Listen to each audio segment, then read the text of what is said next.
Hey everybody, this is Harvey Sluggo Wasserman back for our Green Grassroots Emergency Election Protection Coalition. How fast can you say that? Number 188, we are in the midst of another Chicago convention. We have a great lineup here.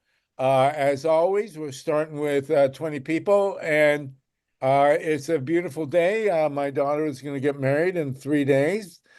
Big mazel tov to everybody. We will not meet the next 2 weeks because next week I've got what they call simchas for my daughter, and the week after is Labor Day. So we will meet come September, and it will be a whole new world by then. Things are really changing fast. I mean, may you live in interesting times, but these seem more benign than most. I will remind everybody we are a nonpartisan call. We can't use curse words because of our various cables and things like that. But we are celebrating a victory with HEDY and Nina have joined us to celebrate the defeat of a battery storage facility in Western Mass. And HEDY has come in from the snow in St. Cloud. But we're going to talk. First, we're going to start with a poem by the great Mimi, our very own Emily Dickinson, and then we're going to talk about, well, Susan Young is going to talk to us about the election, the Pacifica election, and we're looking for election monitors. And then we're going to revisit the Chicago Convention. Three of us. Anybody else who was at the Chicago Convention in 1968, let us know. But Lissa and Lynn and I were both running from the cops way back when, and we're going to be joined hopefully by Mike Hirsch, who's at the Chicago Convention that's going on now. And so we wanted to get some actuality from there. We may be hopefully joined by Ray McClendon, who's going to give us an update from Georgia. A lot of attention is being paid to what's going on in Georgia with the question of a refusal to certify elections. And we are a bit ahead of the curve on this, which is very important. And so we'll be talking about that. In the second hour, we're going to be joined by George Crocker, who was with us a few weeks ago, has a new book out, and we're going to talk about the birth of the renewable energy industry in this country and what we can do now, especially in Los Angeles, to take our world to Solartopia. So it's a great show again, and really good to have everybody with us. And let's start. Mimi, you're with us, our poet laureate out there in Rattlesnake Country in Eastern Oregon. Uh, I, I am. give us your song for the day, if you would. Okay, is my mute off? I'm looking at No, word you're doc, good. so You're I can. good. We can hear you. Oh, okay, awesome. It's really good to be here. It's great to see some anti-nukers in the room. This is a song I wrote. This was for the I'm not a song, a poem. I was going to read this last week and was traveling. So yeah, to the mad dogs of midnight. Oh, I was going to read a different poem today that I wrote for the convention, but it had a curse word in it, so I can't. But maybe I could just post that on the side or something like that. Yeah, you can do that. Anyway, this one is free of curses. To the mad dogs of midnight. To the mad dogs of midnight, whose songs of cloudy mishaps howl beneath the star-filled corral above the highest hill. The escarpment lies full of geese, taking air from the slope, fleeing like coyotes into the dawn of midsummer swelter. We sow our souls to this heat, eyes sweating, palms searing, from loves lost or laundered, or wandering off alone to meet the Sun King, where the snake skin sheds its sleeve, slipping from the body, gripping nothing but mortality, spinning in the arms of a rundown sprinkler. We are the mad dogs, working for the earth to sprout one last call before the doors lock and the drizzle is drunk. We bend our contours to these canyon rocks, lay ourselves open to the bird or the badger to collect what's left on the bones of this canvas. Cool. All right, Thank you. Emily, thank you so much. It's always great to see you, and it's always great to hear your poem, and it's a perfect way to start our 2 hour session here. It's fantastic. Thank you, Mimi German. Uh, um, did I hear someone else trying to chime in here? No, okay. So we want to very quickly now, we also have Susan Young with us. Mimi, thank you again so much. Be careful out there, wear your boots so you don't get bit. And come again in 3 weeks. We'll have you back. Okay. Thank you again. Susan Young is the chair. Dig this. She is the chairperson of the Pacifica National Board. The Pacifica Radio Network is the biggest, oldest institution on radio in this country for the left. And Susan, we're in the middle of an election, and you will make your plea if you would. Sure. Let me just also recognize that Harvey and Mila are on the national board representing KPFK. Tatanka is the chair of the KPFK board. And I think we may have Mike Hirsch coming in, who I think we're going to rotate into a position on the WPFW board. So we're all active in this engagement. Pacifica is conducting its one of its annuals, not every year, but delegate elections. The base of the democracy for us are delegate elections that are conducted for each station. 9 listener members are elected in one of these elections, and 3 staff members. Our election is complicated to conduct, and we have not had a lot of people step up for the opportunity to conduct the election. I'm sorry, my kitty cat is here. But well, we're used to it. Wendy usually has a cat with her, so we're used to having cats. It may be considered to be too partisan, but I am a proud childless cat lady. Hi, Wendy. So continuing on, we are always concerned that that the person who has the sole unassailable responsibility to conduct the election may tip the scales in one way or another. So several of us hope to put together a fair campaign monitoring group. We're going to find volunteers who are not running for office at each of the stations, but we would love to have some entity that has a lot of standing in this issue that we could engage in. It would be pro bono, but anyway, for a relatively limited engagement to monitor the election, not conduct the election, but monitor the election and see what complaints are there and help adjudicate them. So that's what my ask is today. All right. So those of us who cut our teeth on election issues in places like South Florida or Ohio, we are 2004, we really need help on the election at Pacifica. And, Pacifica, let's put it this way. If we're not infiltrated, somebody's doing a really great imitation of COINTELPRO. So anybody who's interested in helping us monitor this election, it would be great. Okay.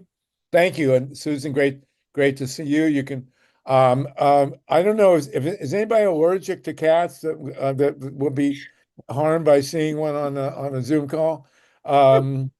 We could never get a cat because one of my daughters is allergic, but that's how it goes. So we have many goldfish that didn't live very long, but other than that, we weren't good in the pet department. Okay, we are now joined. Thank you so much, Susan. Thank you again, Mimi. I do want to mention that we do have Nina and HEDY with us. I think we did anyway, if they're still with us. Celebrating a victory in Western Mass. Again, we had Anna Georgie last week defeating a rogue battery storage facility. But now we are joined, as previously mentioned, and we're going to go to the Chicago Convention soon, but we are joined by Ray McClendon. And Ray is with a great new group called Communities United for Justice, based in Atlanta. And we're starting to get a lot of attention now, thankfully, ahead of the curve, on the possibility or the ramifications of a refusal to certify the upcoming election. And the belly of the beast appears to be Georgia, where Trump acknowledged three people whose sole purpose in life seems to be at this point to make sure that the electoral votes from Georgia don't get counted if they happen to not go to Donald Trump. So, but there was a major meeting today, at which apparently I saw a news report, Ray, that said it was quite a ruckus at this meeting. Can you fill us in? Yeah, that was a major meeting today. I don't have the final results yet, but it was raucous, as you called it. There were proponents of the changes that the MAGA members of the state election board want to see in place, but there were a lot of civic engagement organizations, many of which are part of our coalition, that stood up for democracy and called out how onerous and preposterous these rules that they're proposing are, especially this late in the game. People need to recognize that the absentee ballots went out today in Georgia. So, voting will commence here fairly shortly. I say went out, the request went out today. So you can start asking for your absentee ballots. So the voting process has begun. And so at this late stage of the process, why are you trying to change rules that were already changed by SB 189 earlier in the legislative session? Moreover, not only were there civic engagement and other forces that were up against these different rules that they're trying to promulgate, there were also many nonpartisan local election board members who came forward to say that these rules were completely unnecessary and would be a burden on local election boards. Now, let's step back for a minute, because I think there's a lot of confusion here on what's really happening.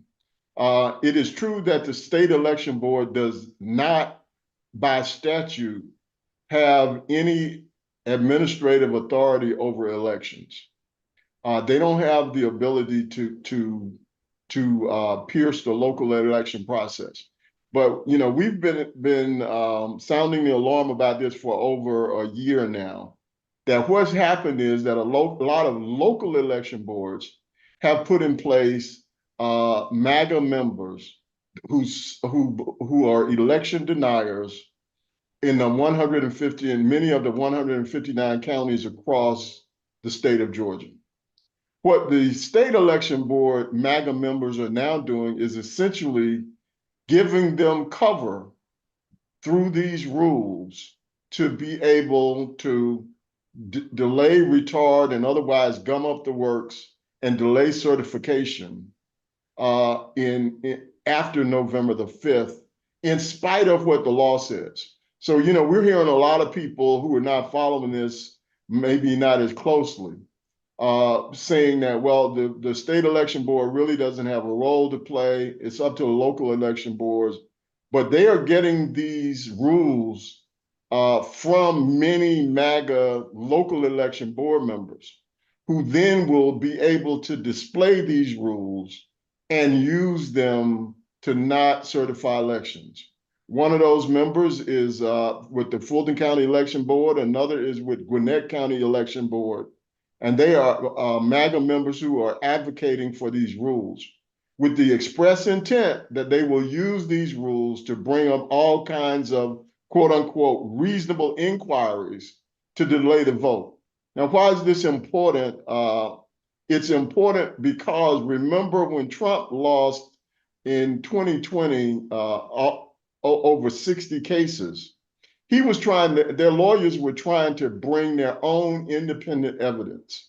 What they will have this time is election deniers on these boards asking for official information that then the lawyers for Trump and the Republican Party can use to say, see, Judge, this is the reason you need to have a hearing. This is the reason you can't certify, because there are legitimate official members of local election boards who have the same questions that we have, and we need to allow them time to do their reasonable inquiries and produce the information that we can then support in court. So we know how this thing is potentially going to play out. And that's a part of what's going on today. They want to retard the process, come up the works, and present themselves after November 5th as having some legitimate, covered in rules and regulations position as to why they can't certify. So the question becomes, and Georgia is going to be the number one battleground in this. This is where it's really being played out most visibly. Although there are people being set up in election boards all over the country to mess with the process. The question is, can those who would set out to gum up the works at the local level by refusing to certify elections all the way up the chain in the state, can they prevent a state like Georgia from sending an electoral delegation to the Electoral College to vote in the next president in early January? And I believe that the answer to that is yes. And here's how you can game it out. If they are successful in keeping the statewide vote from being certified through local election boards, remember it's through local election boards, then they can potentially throw that to the state legislature. The state legislature would have to then meet, and it's a supermajority of Republicans. So they would have control of the electoral process at that point. Now, of course, the lawyers are going to battle. They're going to try to force certification. But I'm telling you that many of us believe that these MAGA Republicans are laying the groundwork now that it would be thrown to the state legislature. If the state legislature takes it, and if they defer to act, and there therefore are no electors, you potentially have a situation where there are no valid electors from Georgia at all, or potentially electors who do not conform to the will of the vote.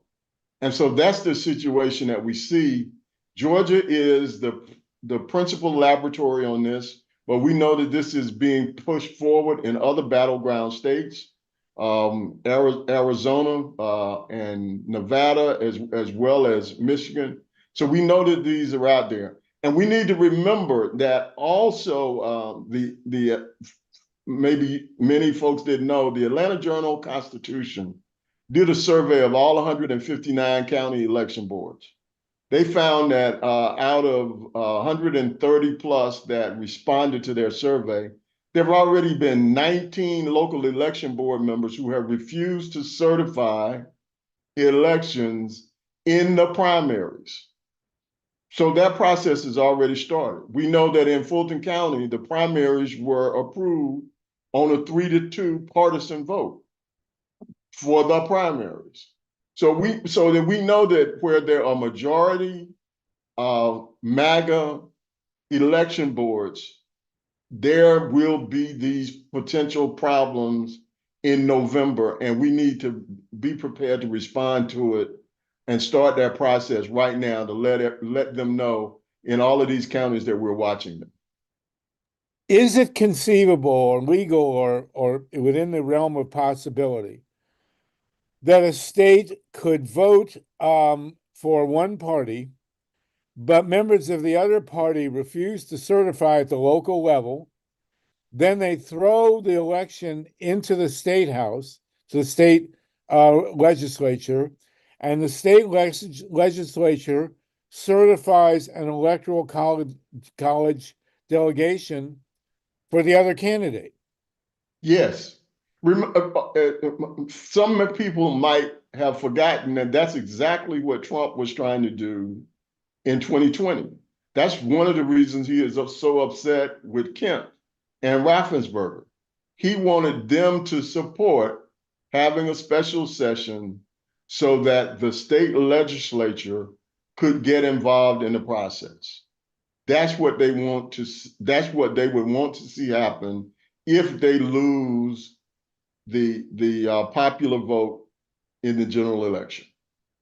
So if Donald Trump won the popular vote in Georgia, but members of the Democratic Party took over the election boards and refused to certify and threw it into the House, as if the House or both houses of the state legislature, they could then certify Kamala Harris and send Well, that's an the loser. impossible. Not well. I mean, theoretically, yes, but that's an impossibility because it's a supermajority Republican controlled legislature. So Okay, so let's go the other way. Even if we got control, let's say that for some crazy reason, which is almost as theoretically impossible, Trump won Fulton County. It would be unlikely that would trigger an electoral process, even if the certification was held up. They would simply override that. The only way it's going to get overridden on the basis of a correct vote being overturned is with the Republicans. I can just tell you that. All right. Well, here, I think I'm putting out now, where it looks now, one of the key states, if not the key state, will be North Carolina. And North Carolina right now is leaning towards Harris, partly because of the lunatic that's running for governor on the Republican ticket. And as you pointed out to me earlier, down ballot candidates were those races were very key in Georgia in 2020. And the guy in North Carolina, Mark Robinson, is so crazy, the Republican candidate. I mean, he is a serious certifiable lunatic that he could be driving a lot of people in North Carolina to the Democrats. Yes. But the North Carolina legislature, although they do have a Democratic governor, is, I think, supermajority Republican.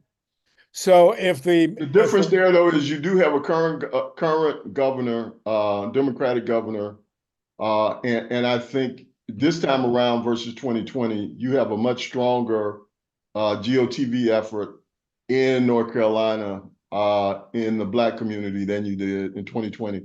You know, Andrea Miller and Center for Common Ground are working very hard there.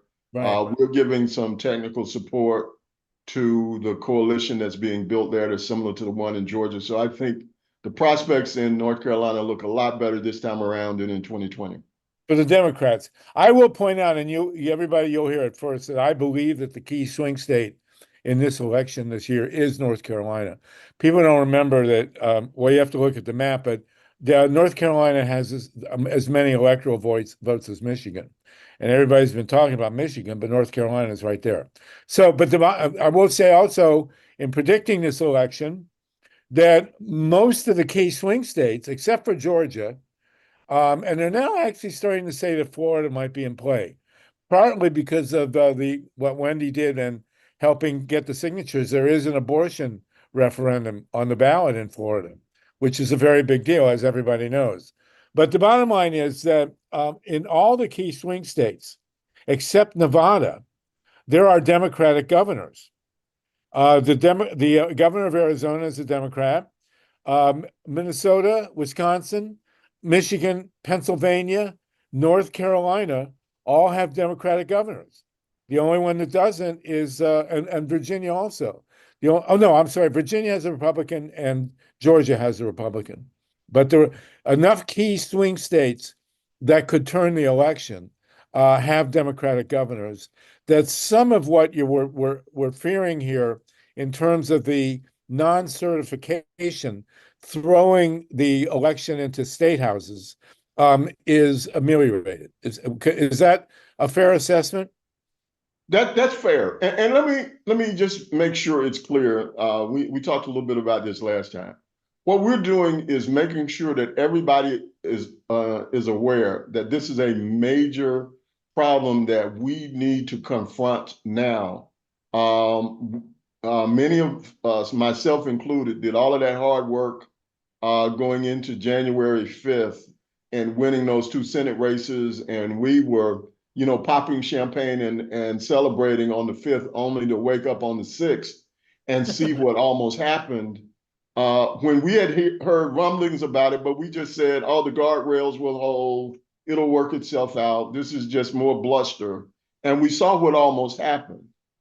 So what we're doing now is saying we're not going to get caught again short. And we're going to be prepared to address these things going into the election and be vigilant all the way up and through November 5th and beyond to make sure that until Kamala Harris puts her hand on the Bible, we're going to be fighting to ensure that the guardrails do indeed hold. So that's what this is about. We're optimistic. We don't think they have a leg to stand on, but they didn't have a leg to stand on in 2020, and they took us to the very brink of losing democracy. So that's why we are shouting alarms from the rafters here right now, is that we need to be present. We need volunteers in place. We need to raise money, not only for GOTV, but we need to raise money for poll monitors, to have people in these meetings that go on all day long, and to have people attending local election board meetings across 159 counties. That's what this is really about. Right. Well, the two things that are most concerning, I think, going into this election, and remember that these Zoom calls were founded primarily as election protection calls, is what Greg Palast has talked about, and he'll be back with us in 3 weeks. His film is coming out, is the stripping of the voter rolls and disenfranchisement of millions of people, which is definitely underway all across the country now. And then the decertification plan, or the failure to certify. These are the two basic threats to the vote count in this election as we see it. And so that's what we're raising here. So thank you, Ray. And you're working on GOTV. Well, GOTV, by the way, is not a sports channel. It's get out the vote. So we will take heed of that. Lynn Feinerman, did you want to say something, Lynn? Yeah, I have a question, Ray. Alternate just had an article saying that Raffensperger had actually put a chink in the problem in the MAGA people's agenda, but I didn't have a chance to read it. Has he done anything good lately? And is he a possible conscience to be depended upon if and when this certification mess should crop up? Yeah, to a certain extent, he is. He's a voice of reason. However, you have to remember that he was removed by the state legislature from the state election board in this past legislative cycle. That was done intentionally so that they could have this 3-2 majority at the state election board level. So everything is pointing toward giving more control to MAGA to gum up the works. So we need to recognize that. Another person that we need to be following, officer at the state level, is the state attorney general Carr. One of the things, as an aside, that the state election board was trying to do was to reopen a case of the review of the procedures in Fulton County. There have been some legitimate issues in Fulton County about their processes and procedures that was dealt with. The lawyers had signed off on it several months ago. These yokels tried to come back in and reopen that. Why would they want to reopen it when the lawyers who reviewed it said that everything had been properly adjudicated, the processes made sense? They wanted to reopen it. They were told they couldn't reopen it because none of the lawyers for either the board or wanted to do this. And so they wanted to hire some new lawyers to go and reopen the case. The Attorney General Carr then came out and said that he is the chief law officer for the state, and his opinion was that there was no way for them to reopen the case, and therefore they had to stand down. But this is just the kind of work that you will see, that they want to go the extra mile to create chaos and confusion, which then is what the Trump campaign people will utilize in order to justify taking legal action. Wow. Well, listen, thank goodness it's August as opposed to October. Right. And I watched Mark Elias for about an hour today, and they're definitely on the case here. And we have to take some credit here because when Greg Palast showed what really happened in Florida, nobody paid attention to him. And then when we raised the issue in all these issues in Ohio, 2004, we were attacked by the Democrats. We were saying, hey, look, the Republicans stole this election. The Republicans didn't care that we were saying they stole the election, even if they did. The Democrats told us, well, you can't talk about that because people won't come out to vote. I mean, come on, man. So, here we are all these years later, and we are being taken seriously. Thank goodness. So there you go. And Ray, you've had a lot to do with it. Absolutely. Okay, Wendy, and then we're going to go to Chicago. Go ahead, Wendy. All right, thank you. And I see Jamie is here spotlighted. I didn't spotlight her, but I'm glad she Hi, is. Jamie, how you doing? Yeah, she's a great friend of mine. She's I guess now the president of the Broward Progressive Caucus, and she works with Emily as well. She's an expert in Florida elections. It's great that I didn't plan for you guys to meet, but I'm glad that you are. Really, really quickly, couple of questions, and one thing I want to bring up. Okay, so you mentioned the Fulton County ballots. I'm glad you did, because we mentioned the drop boxes, the procedures where people I think it was like 40,000 votes were lost because there's no procedure to cure the wrong precincts when people drop them off in the wrong places. And there's also a lot of things working within the industry. I found out that when people might make marks on their ballot, and then it can mess up the voter intent, and their vote can, it doesn't get counted because of the way that they mark something the way it wasn't. So just educating voters the way, not to circle a name and mark the bubble like people do funny things like that. So just making sure that right there, in Georgia, they're electronic. So there's no marking. There's no marking except electronically. So we don't have any smudging. There's no smudging or anything like that. So you mark on a computer screen, and then it prints it out. You confirm what that is, and then it goes into a scanner to be read, and it confirms. Perfect. Okay. Yeah, so I mean, not perfect. I'm not glad that they're doing it. We should have hand marked paper ballots. So the places that do, it's good for people to know, because it's not something that they think about. But that's what I was kind of just thinking about with when the frivolous claims are brought. It's going to be, the burden of proof will be on the plaintiff if there are challenges to the claims. Like, say they claim that it's like this, then you sue them to say it's not like that. How is, do you have a plan in place to make sure that that's the subtle thing that I want available? everybody to get, which is what you're getting at An audit here. system. The subtle thing that they're doing. See, when Trump went into those cases before, he had Rudy Giuliani and Jenna Ellis and all of these folks and Sidney Powell running around with these wacko claims based upon no legitimate information.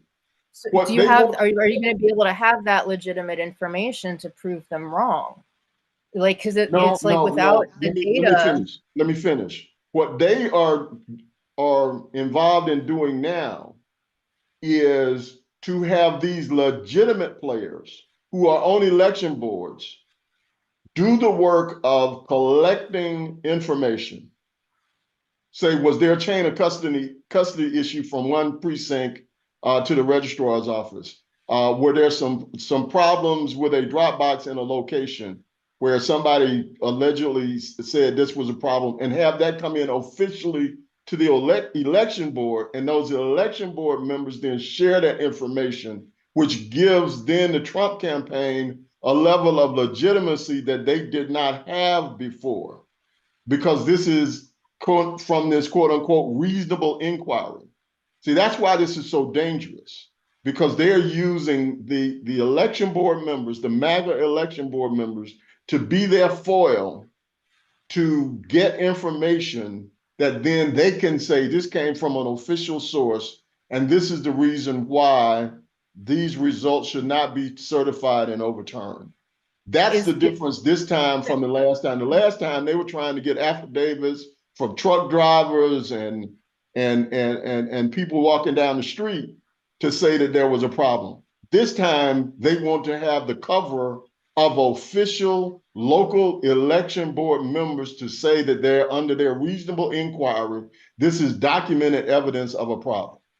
So will you be able to access those records to be able to show whether or not those claims are true? Because if they're the defendant, then they might not have to show anything. They can just say, well, we said, regardless of what those actual results are. But that's all Trump. And again, we're getting in the weeds, but that's all Trump has ever wanted to do.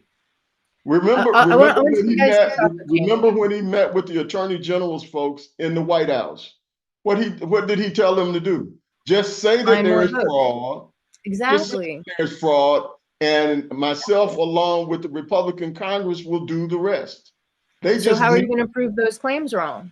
Is what I'm trying to say. I'm with you. I agree. I'm saying, like, that's why we've got a challenge now. That's why we're raising the alarm to say we've got a challenge now. We got to hold these people's feet to the fire to do what is statutorily required, and to show that there is only a ministerial duty here, that they cannot relitigate every nuance of each election in the process between November 5th and the time that the electors have to be submitted. That's the crux of what we're dealing with. But the other thing is, there a paper trail, Ray? Is there a paper trail? I mean, do they get a paper copy of their ballot of who they voted for? You never do. Okay, that's not the end of the process. Again, that's going to be the problem. The problem is not the paper trail on the ballot. That where we see that the challenges are going to come is with things like chain of custody, representative MAGA people claiming that there was a problem at a precinct location, more so than it is going to be about individual ballots. It's going to be about collecting batches of ballots and where there were potential glitches in the system. Remember, we went through this in 2020, and it was found that there were no problems between two machine counts and a hand count on over 5 million ballots. So that's not what the problem is going to be. The problem is going to be the sowing of seeds of doubt wherever they can find it, in order to slow the process down enough that we cannot certify by the 14th of December, and therefore you won't have legitimate electors if it's a vote for Harris and Walz. That's what this all really boils down to. Wow, And amazing. so Amazing stuff. It's Jamie really Friend is saying that there is argument for time to investigate discrepancies if there are valid inquiries. Go ahead, Jamie. Can you All right, Jamie, speak thank to you, that? Steve. Because she doesn't have access to the information till after the certification in Florida. Does that square with you, Ray? Well, I don't know about Florida. I'm just, you know, again, let me be clear. There are some legitimate issues that many of you who work on election protection want to deal with. This is a manufactured problem. This is not a real problem in Georgia. This is something to sow doubt, chaos, and frustration, to just everybody throw up their hands and turn it over to Republican-controlled legislature. So let's be clear, this is not about anything legitimately a problem.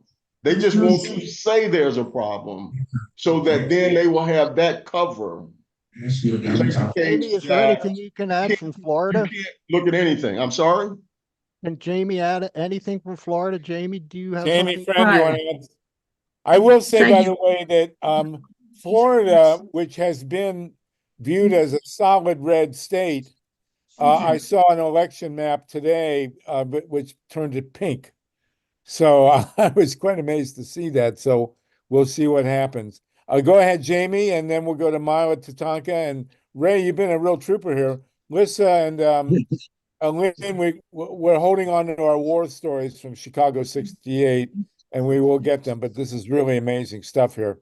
Go ahead. Was it Mila next? No, Jamie. Jamie. Okay, thank you. Jamie, go Thank ahead, you. Jamie. Yes. And, You want and to tell Ray, us- I can absolutely agree with your with the motivation here is it's just to muck it up and give them cover.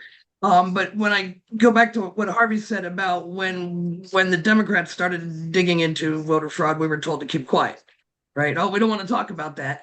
And, you know, we found out we started an organization in 2020 to, as a result of some issues we found in the Debbie Wasserman race, the Debbie Wasserman Schultz race against Tim Canova. I know a We lot don't of people call her- here. Sorry. It's Debbie Schultz.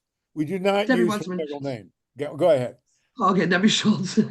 But I know that a lot of people here, were involved in that 2016 race and again in 2020 with Tim Canova. So we formed an organization here in Broward County, and we can only do at this point we're doing election day auditing, and we partner with an organization that develops software for comparing the results posted at the precinct level to the results posted from the supervisor's office. And in our first audit, we found 23 precincts with discrepancies. We could not have access to anything. We couldn't get the configuration tapes, which could be an issue. It was like we thought in 2016. We couldn't get access to the precinct level information to find out how many people actually voted on election day and those results until after certification. So even if we had legitimate concerns, we had no access to validate those concerns, right? So we would have to be going to the election board with unvalidated concerns about, the results.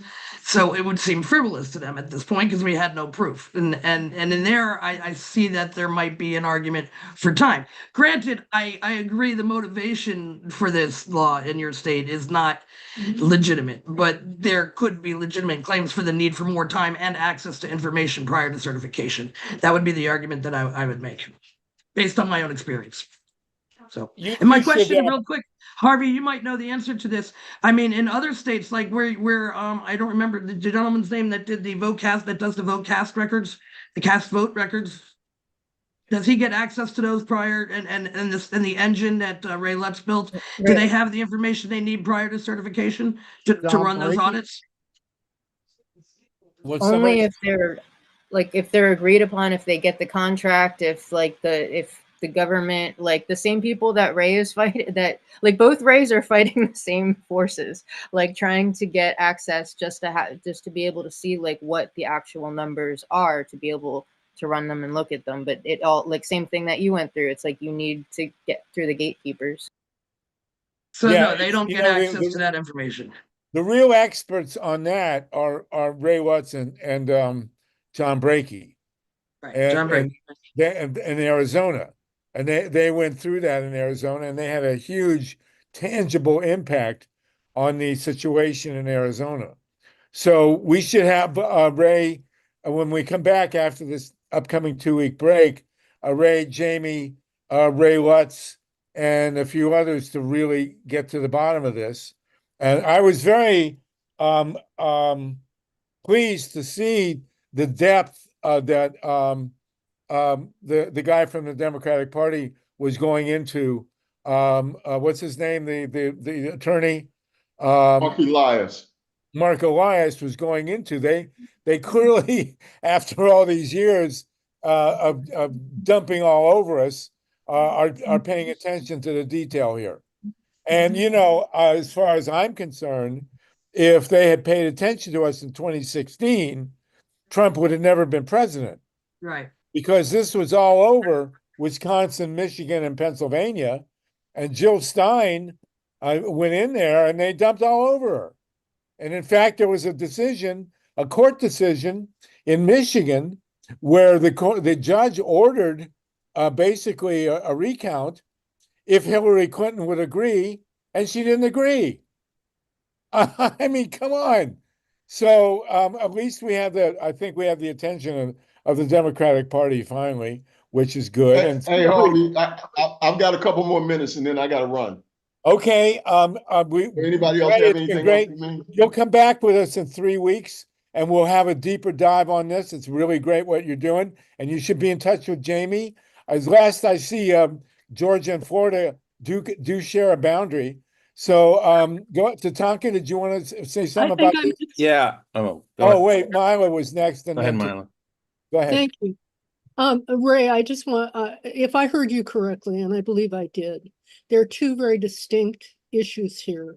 And one has to do with the Republicans laying the groundwork to thwart the will of the popular vote and the people, and to allow a minority to overcome and install Trump in the White House by casting doubt on the legitimacy of just buying enough time and creating enough doubt to throw the election to the legislature.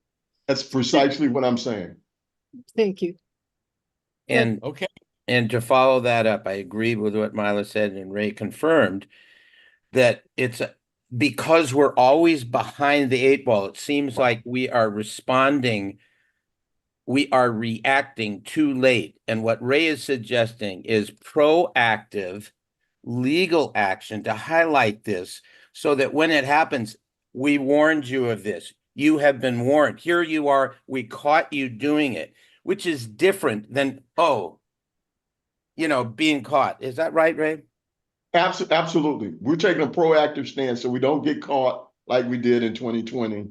When we weren't worried about this stuff, we thought it was just bluster. And look at where we were on January the 6th. It didn't come out for months later that we saw all of what was going on behind the scenes with fake electors, with currying the fake elector slates to different Congress folks. All of that mess was going on behind the scenes, and we had no knowledge of it. Yeah. So we want to be on the front end, and we want to shine light on this in all of these battleground states, so that they know that we are watching and we're going to make sure that the light of day is on it. Now, I must say one final thing. We've mentioned Mark Elias several times. He's probably the most significant player in this. He's won more suits probably than anybody in this space. The Harris campaign has retained Mark Elias's firm now, which is great. So they recognize that this is a problem, and they are gearing up for it. We want to be geared up for it also on the local level, so that we can have boots on the ground in all of these local election board areas, so that they know locally they're being watched, not just from a national basis, but on a local level as well. So thank you so much, Ray, for all All of right, this. so listen. It's the devil in the details at the local level that Exactly. affects the entire country. There are 159 counties. I don't care how many lawyers that the Harris campaign hires, they can't be in all 159 counties in Georgia. We need local support to have people watching those local election boards. All right, Thanks, man. everybody. So we'll See be you in a back couple in 3 weeks. weeks. All We'll be right. back with us in 3 weeks. We will take a deeper dive. It's really, really great, Ray, and we'll continue this. Thank you so much, Ray. I do want to ask Vinny DiStefano is that Eleanor Roosevelt behind you on the wall there? Who's the woman behind you in the picture? I can't hear you. Hold on. There we go. Yes, that is Eleanor Roosevelt. I did that Yep. as equal time for Paul. Oh yeah, Paul has Franklin. So that is actually Yes. a picture of Eleanor Roosevelt before she was a virgin. And okay, Yes. that line is not original to me. It was actually Oscar Levant said it about Doris Day, but there you go. Okay. We do want to go to the Chicago Convention in 1 minute. I did want to raise something while I have both Vinny and Tatanka on. It occurred to me that, and you, because of your extensive experience with Julian Assange, it occurred to me that what would happen if the tribe or the tribes from which Leonard Peltier came asked the federal government if they could take custody of Leonard Peltier and put him under house arrest on the reservation to get him out of prison, but to not need to have him pardoned or commuted or have his sentence commuted. I just wondered if that's even a possibility. We don't know. Okay. I called Danny Sheehan to ask him. I haven't heard back from him yet because we just spoke a couple hours ago about this. But Vinny, it's just you have a tremendous expertise, or people at your you can ask if there's precedent, if the tribe or tribes could petition the federal government to take custody of Leonard without. I could ask, but I think the level of cruelty of of our federal system is such that they're like the courts against Julian Assange. I mean, I know, but it would be something to think about. It would certainly be the question unasked never has an answer. It always is the same answer. It'd be worthwhile to do so. All right. Well, let's see if the tribes. I know Chris Tatanka, you're in touch with the tribes. Maybe if the tribe presented Harris with a petition to take him into custody, maybe it would resonate. Yeah, I put a call into Chase. I haven't heard. I know, Okay. it's the last thing the federal government wants to do. But if there were things like he will have an ankle bracelet, he will be monitored, the idea of getting him to among people where he won't die. Exactly. Quicker. Exactly.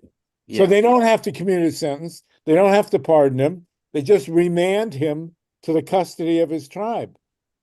Just a thought. Maybe it would work. Who knows? Okay, now, as advertised, I see Paul Geip has joined us and soon be joined by George Crocker. So at some point, we're going to start talking about the birth of the renewable energy industry and George Crocker's new book about renewables. But we have two, count them three, if you count me, veterans of the last Chicago. Actually, I was at the one in 96 also. It was really boring. I really wanted some cops to chase me around. But Harvey, I have good authority that you were an agent provocateur back in 1968, and you've just been faking it ever since. Well, you can ask Alyssa, because Alyssa and I were there together. Alyssa, was I an agent provocateur, or what were we doing there anyway? Yeah, what were we doing there? That's the question. Well, listen, Lynn, we didn't meet you back then, but I'm glad to hear it. Was anybody else on the call who at the Chicago Convention in 1968? Of course, the proper answer, like Woodstock, is you don't remember. But we have Lynn and Lissa and me. I think it's going to be a very different year this year. But Lynn, where were you? What was happening with you in Chicago '68? I had wanted to go and register voters in Mississippi, and my parents said, no way are you going to Mississippi to register voters. And so my father got on the stick and he got me an internship with Leon Cooper and the entire Democratic delegation there. And I was to be like a liaison between the McCarthy people and the Kennedy people. I had, been working for Gene McCarthy and going canvassing and all that stuff. So anyway, I was mostly doing things that I had to do in the Hilton.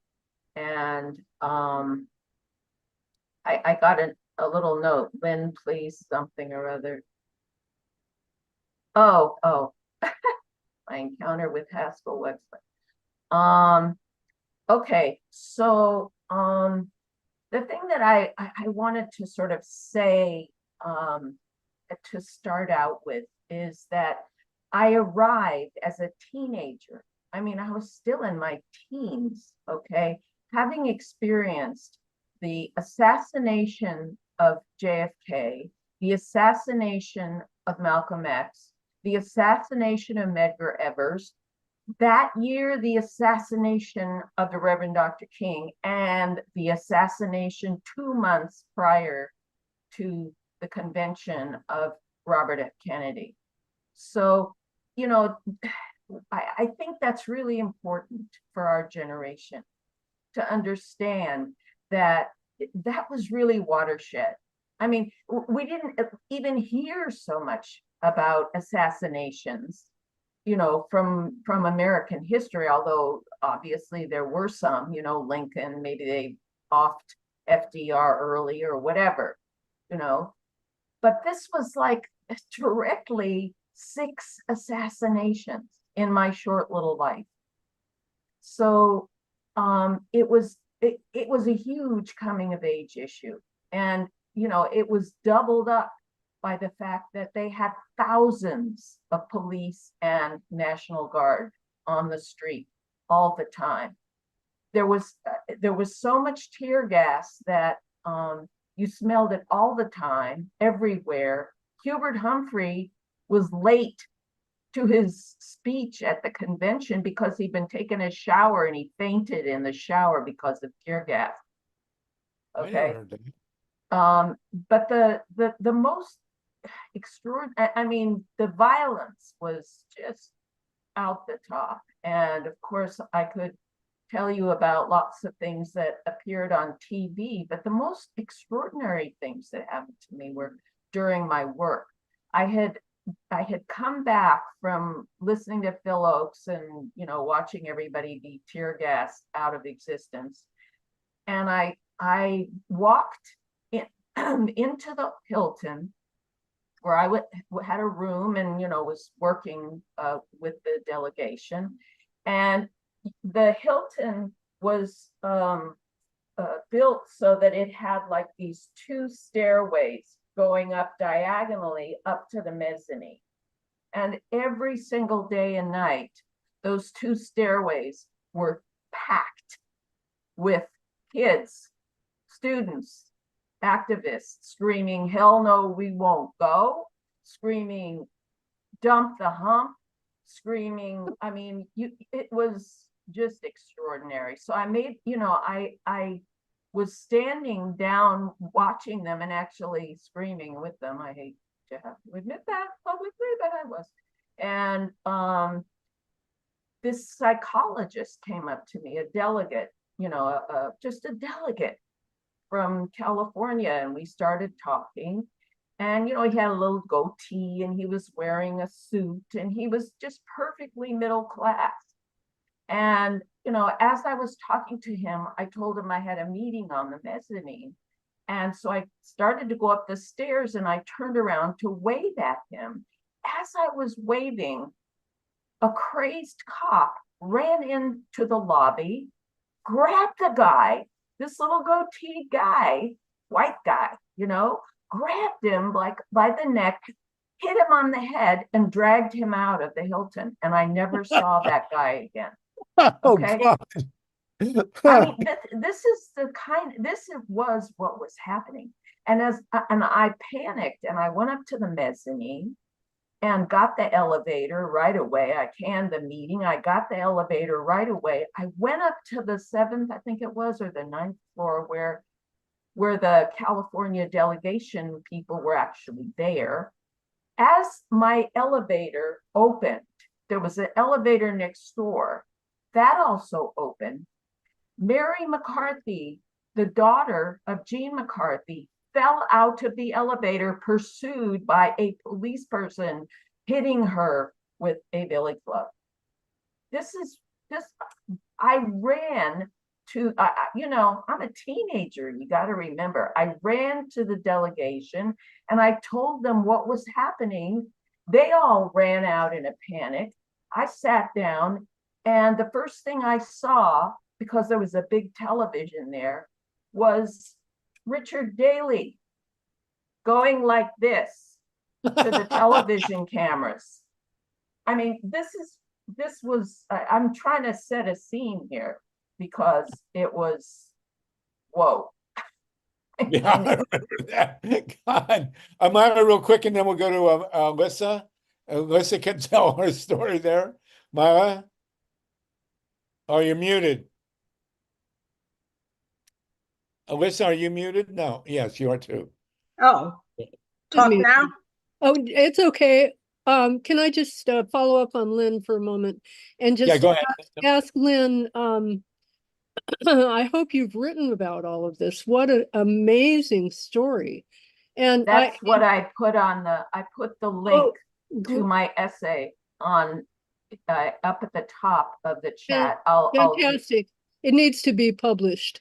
And but at any rate, you mentioned in the chat earlier, because I wasn't in Chicago, but I did see Medium Cool, a screening with Haskell Wexler talking about the film. And you said that that you actually encountered Haskell Wexler when you were there. Could you just tell us a little bit about that encounter? It wasn't really much. My encounter with him at USC when I was finally a graduate student in cinema was much more indicative. I was friends with Leonard Weinglass. Leonard Weinglass worked with William Kunstler to defend the Chicago 7, Chicago 8, if you count Bobby Seale. So I was friends with Leonard, and I was in the middle between the Hilton and the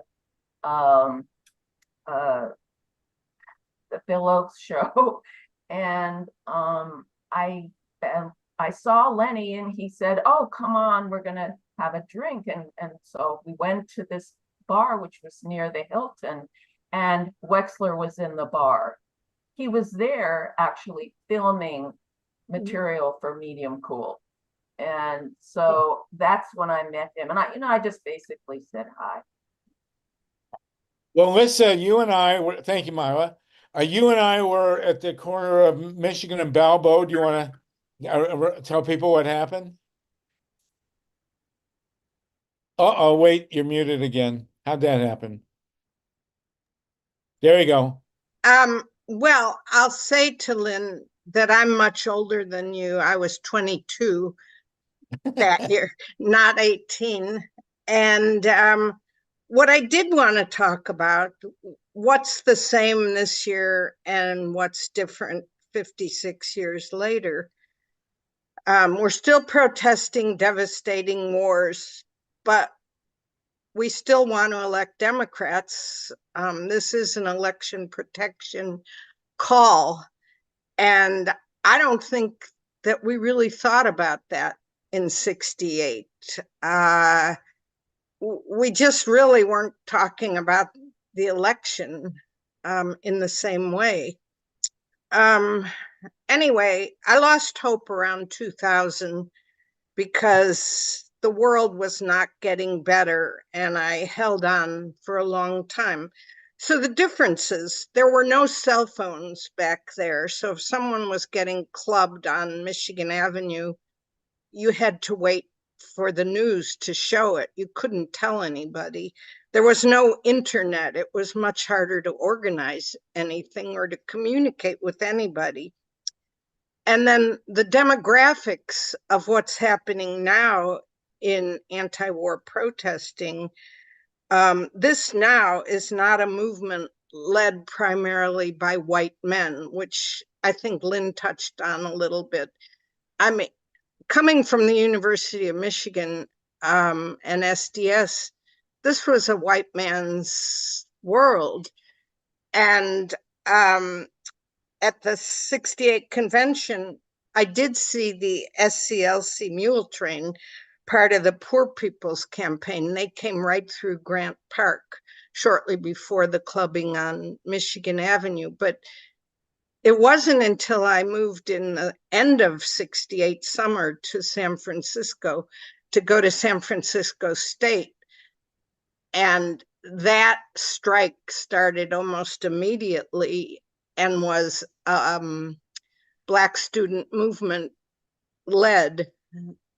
So, going back 56 years ago and watching what's happening now on television, it's a totally different world.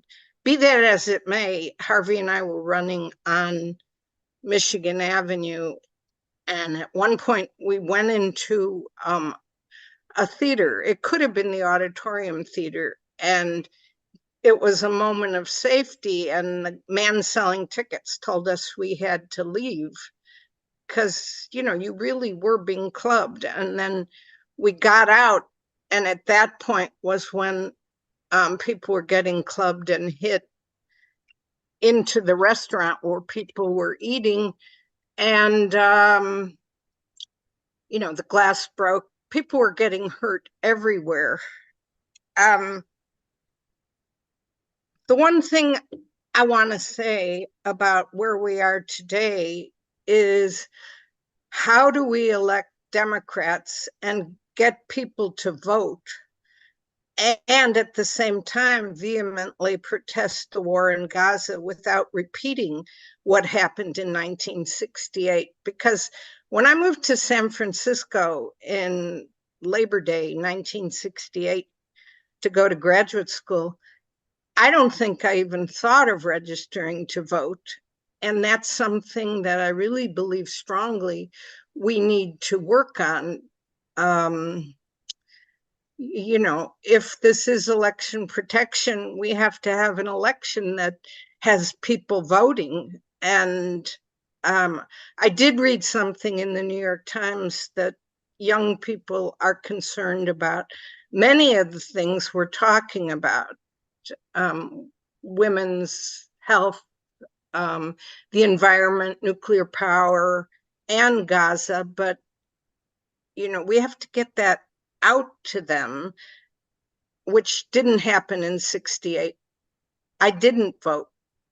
I don't think people cared one way or another at that point. So that's my story, and I'm sticking to it. Oh, and my roots in Chicago go back to 1890. So I'm dyed-in-the-wool Chicagoan. Yes, I can I testify that when the Cubs won the World Series, Lissa and her sister flew back to Chicago for the march. That's the second march you were on. You were not clubbed when you were marching for the Cubs. No, they opened Michigan Avenue to all of us to get to Grant Park. Totally different scene. So I will say that Lissa and I have since recovered, thankfully. We knew none of the leadership at the time. I guess if you were 22, I was 23.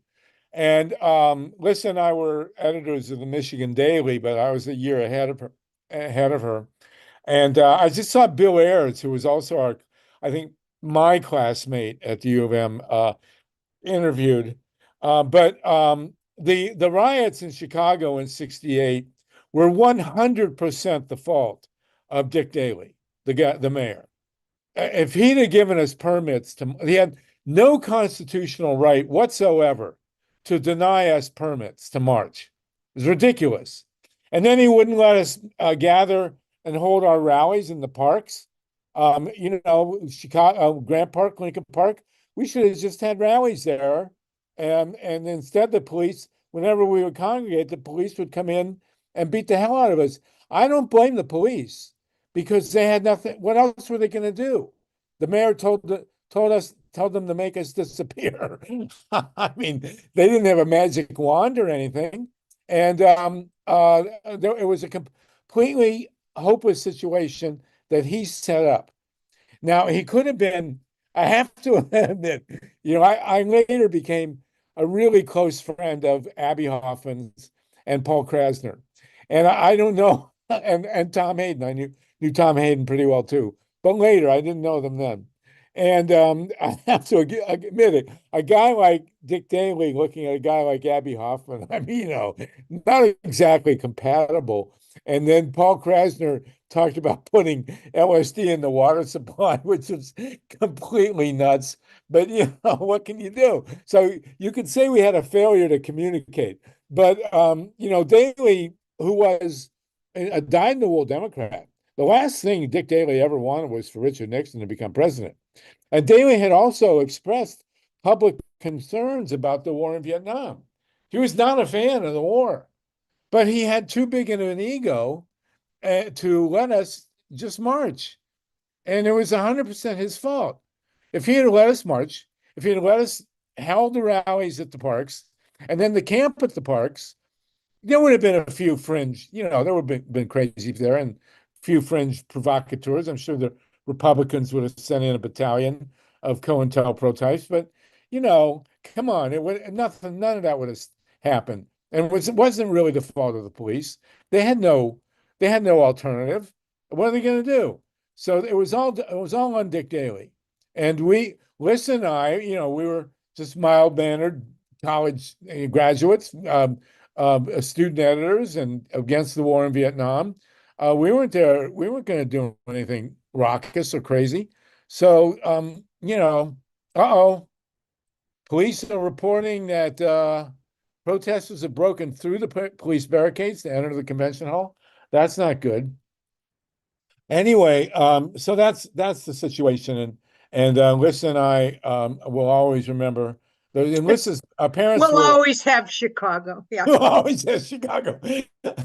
Liz's parents were nice enough to put me up on a couch in their apartment. I'm sure your father had second thoughts about that, but nonetheless, And but that's and then do you want to mention the movie, the Chicago 7? I was just gonna throw in one quote that Daley said. Gentlemen, get the thing straight once and for all. The policeman isn't there to create disorder. The policeman is there to preserve disorder. So there you go. Right. So maybe the LSD in the water supply did have an impact on Richard Daley, but nonetheless, there was a movie made. Adam, what's the guy's name? A real mainstream producer, and he portrayed. He had actors portraying Abby Hoffman. The guy who played Abby Hoffman, and Abby and I were very close friends later. I really miss him, actually. He was a wonderful guy, Abby Hoffman. But Borat, the actor Borat, played Abby, and Sacha Baron Cohen. Sacha Baron Cohen, and it was spooky how accurately he portrayed Abby Hoffman, to the extent that I watched it and I called Abby's former running mate, Johanna Lawrenson, and asked her what would, and she agreed with me. It was surreal how accurate his portrayal of Abby was. The guy who played Tom Hayden, he was okay, but Tom Hayden was much more powerful physically and psychically than the guy who played him. Jerry Rubin was so-so. I only met Jerry Rubin once. Jerry Rubin gave me a ticket to a really great concert in San Francisco, so I'll always be grateful to Jerry. And like I said, I knew Tom pretty well later on. Tom was a hell of a guy. Who they did not portray. Oh, I also knew Dave Dellinger. Dave Dellinger was portrayed in the Chicago 7 as having lost his temper and hit somebody, which was completely gratuitous and offensive, because Dave Dellinger was a totally dedicated pacifist, never would have hit anybody in his life. And how these guys thought they had the license to show Dave Dellinger hitting somebody, I was really outraged by that. And I will say also that Dave Dellinger and I, we once sat at the Vermont Yankee nuclear plant in protest, and we were talking. We had a very long conversation. And Dave Dellinger, to that day, believed that Abby Hoffman had been murdered and that it was not a suicide. And he was absolutely adamant about it. It was very interesting. I loved Dave. I loved all those guys. Then the guy they didn't portray was Paul Krasner. He was not in, well, he was not on trial. He's never indicted, but Paul was just this benign, wonderful elf of a genius. I loved Paul Krasner. He's the one who came up with the term yippie. He's the one who said they were going to put LSD in the water supply. And he was just a magnificent human being, but they didn't portray him in that film either. Lisa, did you want to say something? No? Okay. So let's go to Lynn and then to Tonka. We'll continue this for a while. Go ahead, Lynn. Lynn, are you unmuted? No. Hold on. Lynn, you have a hand. I hate this. There you go. There I go. Yeah, there you go. Thanks to Tonka for I can hear you now. my going. Yeah, go ahead. Yeah, I want to just respond to some things that Elissa said that I think are really, really important. First of all, two things. You know, it is thought by pundits that if Hubert Humphrey had come out against the Vietnam War or said anything regarding the stopping of the United States oppressing Vietnam, he would have won hands down in 1968. And just recently, the French election, the pundits were saying that the reason why the left was able to defeat the right wing and Marine Le Pen was because they united, because they were standing all together. And I mean on the spectrum from the Marxists to the, you know, centrist worker parties to everybody. And I think that these two situations, you know, may seem at this point contradictory, but in a sense they're not. And since we just heard that people advocating for Gaza and Palestine broke into the convention floor, I think that we're looking at a situation wherein the people are not going to let Kamala and Tim get away with simply, you know, fighting for a ceasefire through Biden and trying to get something going to look good. And to me, it's a real showdown because, you know, they're not going to get any help from Biebs. He wants the rump. I mean, you know, Netanyahu wants Trump back. So we're going to have to somehow, I think, bring all the left together, even Jill Stein, you know, get the Green Party with us so that we can get some kind of change going on with the Israel-Palestine situation, and also make sure that we defeat the rump. Tatanka? Yeah. Oh boy, you're right on with that. And I'm calling in for something else on Chicago, but you're entirely right, Lynn. I just wanted to say that just as all of us know where we were for all 6 of those assassinations, you know, you remember where you were. The police riot at the Chicago Democratic Convention is another one of those.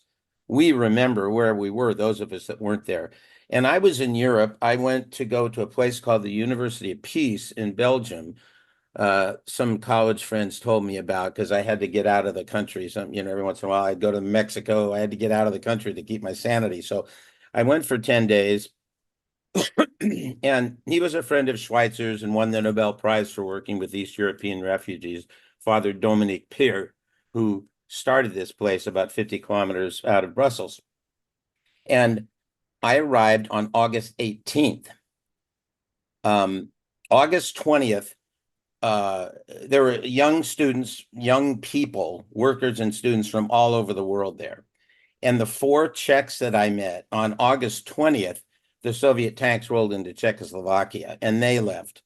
And I mean, it was such solidarity. I mean, the French have that unity, because they would meet in the streets, whether you were, labor or student or whomever. They really had that tradition. So, and revolution was in the air everywhere. And I was there till August 30th. And if I'm not mistaken, I think the Democratic Convention was something like the 25th or the 29th or something like that. So we all heard about it from there. And like what was happening. I mean, you don't have the instant communication, I just couldn't wait to get home to find out. And I got home the day after, it was over, but I found out what had happened. I met amazing people in Europe. I met my best friend today, who's still alive, who's a cousin of Patrice Lumumba's.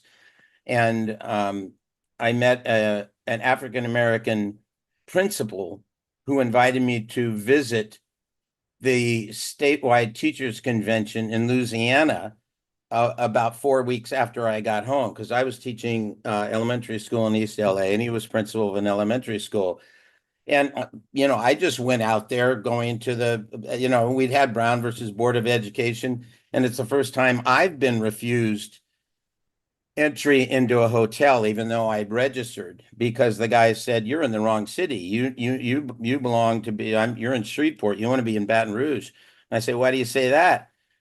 "Oh, because, it's the N-word teachers convention here, the all white teachers convention is up in Baton Rouge." I didn't even know they were still segregated. And I mean, they protected me. We had to walk. It was their protection to get the 2 blocks to the convention. And Reverend Al Green orchestrated it. And there was a young Aretha Franklin who carried the songs. I mean, I was in heaven. I was the one white person there out of 6,000 people. But the point being that Chicago riot by the police is so memorable for everyone in the movement. And the lesson is right. We have to find a way of having solidarity, of bringing us together. If we come together, there's no solution that we can't figure out, including, what we were talking about with Ray. But without it, that's what they count on. They count on this. So, that's maybe the theme, Harvey, for one of our meetings. It's just this solidarity about how maybe success stories of people who have brought, these parties together, so that we don't, the 2 or 3% of us that could have been with us aren't, and so we are dominated by a minority president. Well, that's absolutely, you got to remember, of course, we'll get listed, but in order to win the 68 election, Richard Nixon committed treason. And there was a peace deal on the table in late October as the election was happening, and Richard Nixon treasonously sabotaged those peace talks. Yeah, just like Reagan really treasonably sabotaged Jimmy Carter. I mean, it's part of their playbook. Behind Vinny, you can see Vinny here. Behind Vinny, directly over his shoulder in the tie, is Dave Dellinger. To his right, or my right, his left is Jerry Rubin with the beard, and then there's Abby with a characteristic gleeful smile. And a very quick Abby story. Some of you may remember Stu and Judy Albert. Stu Albert was one of the original Yippies, and he's the only person I know who sued the FBI and won. They caught them raiding their Jeep and their cabin in upstate New York looking for Abby Hoffman. He sued him and they won. And he later went on to become a PI, and I got my Freedom of Information Act through him, because, in those days, you couldn't just give your name and your social security. You had to ask for the files by name, the secret files. So he knew I was on the Black Panther Index and the rabble rousers index and all these things. And I got the stack of things like this. So that was Abby. When Abby was on the run, he used to call me. I lived in Columbus, Ohio at that time in my parents' house, and Abby used to, when I wasn't home, he would get my mother my wonderful Jewish mother, and Abby, my mother, would talk for like hours about as a Jewish mother would talk to her son who's out running away from the police. Lisa, go ahead. Thanks. Yes, I was just gonna put in a plug for my friend Steve Talbot, who many of you might know. He's a really brilliant documentary filmmaker. He's the brother of David Talbot, Margaret Talbot, and he lives very close to me. He made a movie, The Movement and the Madman, and the madman is Nixon. And he did it for PBS American Experience last year, and it's brilliant. And what he's talking about was how average college students in 1969 brought the madman, Nixon, away from the total carpet bombing that he was planning. I mean, he didn't end the war, but what happened when, like people have been saying, that there's solidarity across different movements. And so it's a brilliant movie, and that's exactly it. And there's no vanguard, which I think is something that I care about, that it be a broad-based movement. So that's what I wanted to say. And you know that Steve Talbot played Gilbert on Leave It to Beaver. That's my last remark. I didn't know that. You know what's wonderful about that is it also highlights the role of the draft resistance movement. One of the co-producers on that produced The Boys Who Said No, which is the amazing story of the draft resistance movement. And that's that story that came out when they couldn't tell it in that movie. So my friend who teamed up with Talbot made this movie. And it's really important to understand the impact. We didn't know that we had that impact. I mean, we didn't actually find out until later. Well, I read Dan Ellsberg's autobiography, and we had him years ago on this podcast, this show, GREEP number 20 or whatever, way back when. And I specifically asked Dan Ellsberg if, as he related in his autobiography, that he met with Nixon. He was in the White House a lot with Nixon, and Nixon told him that if it had not been for the anti-war protests, he would have dropped nuclear bombs on Vietnam. And he said that he would have nuked the Vietnamese, but he knew that we would rip the country apart. So, anybody who ever doubts that we've had an impact, just remember that. So there you go. And one more thing, Harvey, can I say one more thing? Go ahead. It was the specific demonstration at the White House in 1969 that those of us who were there, it was only 50,000 people as opposed to 500,000 people. And, we were just doing what we knew we had to do, but that's the one that Kissinger recounts as well, where, can't we just nuke them, he says to Henry. And Henry goes over to the window and they look outside and they see, no, Mr. President, you still have to, we have to wait a little bit longer, And it was that time that prevented the Vietnamese from being nuked. Yeah, I have to add something. Actually said, Kissinger actually said to Nixon, and that was Nixon's response to one of the gigantor demos that I was at in Washington, D.C. It was either 69 or 70. And Nixon said, let's just nuke Hanoi. And Kissinger said to him, Mr. President, open your drapes and look out on your lawn. There are 1 million people out there. If you were to do that, that would be the end of you and maybe the United States. Right. So that's when they decided to nuke Ann Arbor, but we missed that part. Carla Sand, and then we're going to move on. We do have. Yes, I do. Go ahead. I want to make. Oh, thank you. You know, we can reminisce about those years forever. I think I was out of the country most of that time.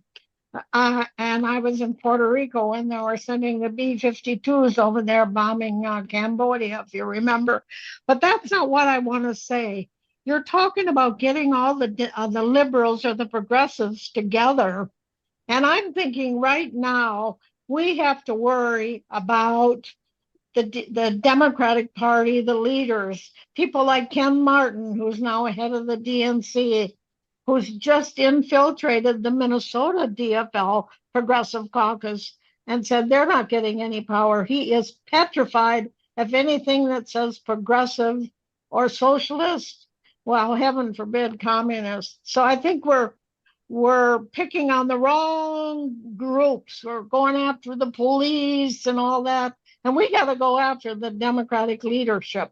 They're embedded, they're afraid, and I think it's sick. I don't know if you people know what's going on out there. And when they call Walz and Kamala progressives, who are they kidding? Who are they kidding?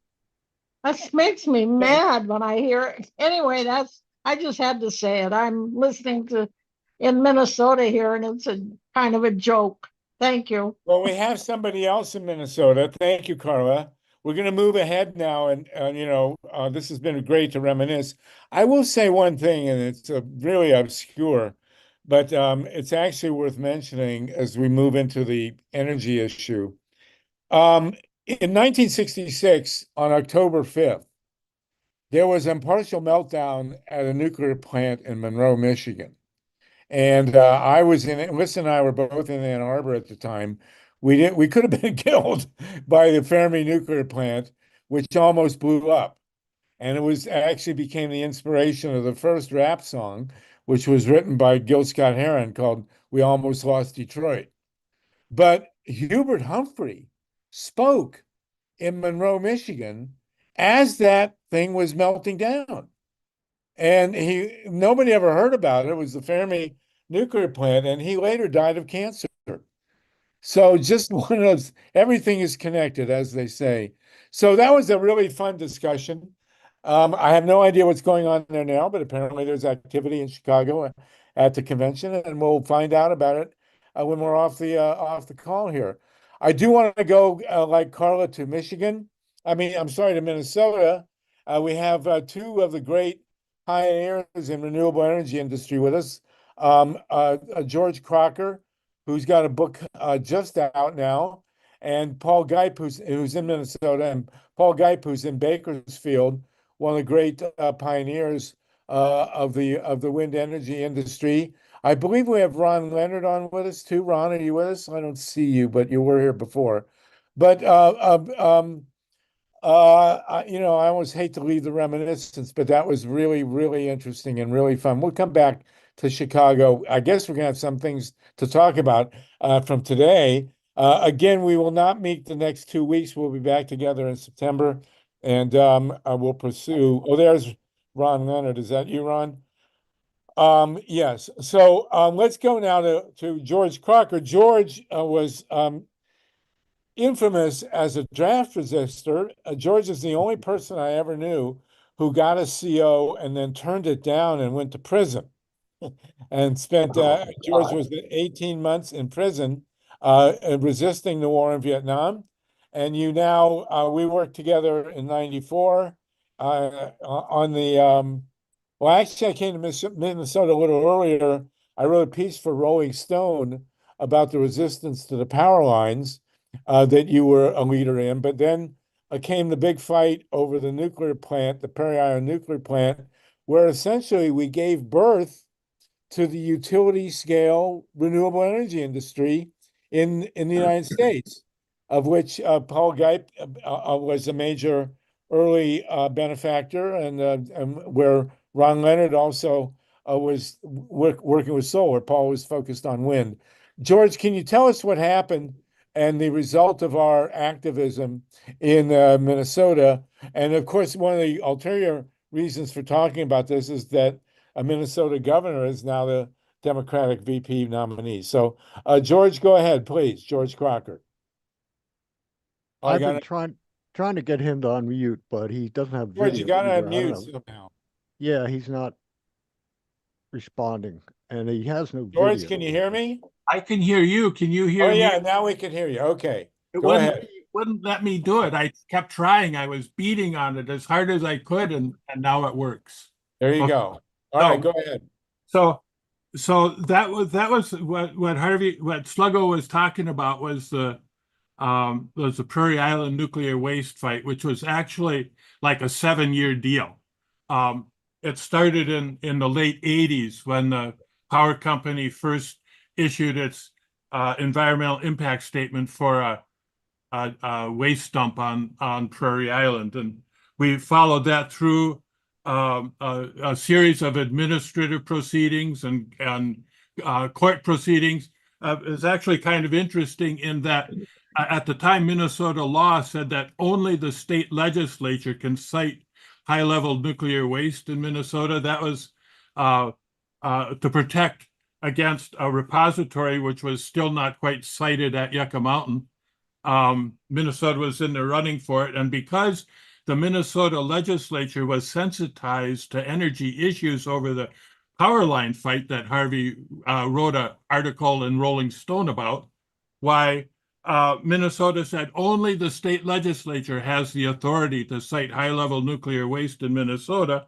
And when the administrative proceeding authorized not 48 casks like the power company wanted, but 17, why we took them to court and we asked the court, well, how long is permanent? The law says that only the legislature has the right to permanently cite high-level nuclear waste in Minnesota, and if it's only temporary, as the power company says it is, they should be able to tell us where it's going to go and when it's going to go there.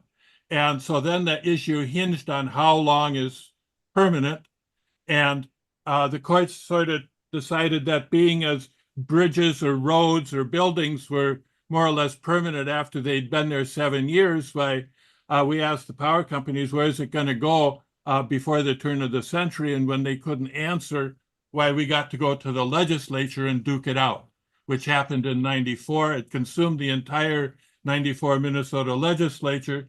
And the result was a negotiations that ended up putting increasing number of ornaments on the Christmas tree, so to speak, as the power companies tried to influence the final couple legislators to give them their nuclear waste dump, which they finally succeeded in doing. But among the ornaments on the Christmas tree was a requirement to do 425 megawatts of wind.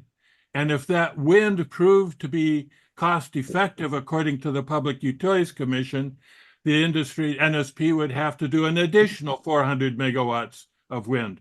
Well, NSP did its very best to make sure that the wind wouldn't work, which was the rap on it at the time. And the way they did it is they ramped up a Zond machine. At the time, the biggest machines that Zond made were 500 kilowatt machines, which is a big machine, but really small compared to the utility scale that's now being deployed. So they ramped the 500 kilowatt machine up to a 750 right now, just right now, which has totally different, much more severe stresses on major components, particularly gearboxes.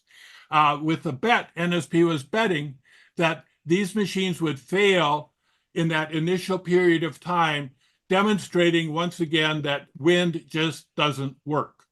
And they almost won the bet.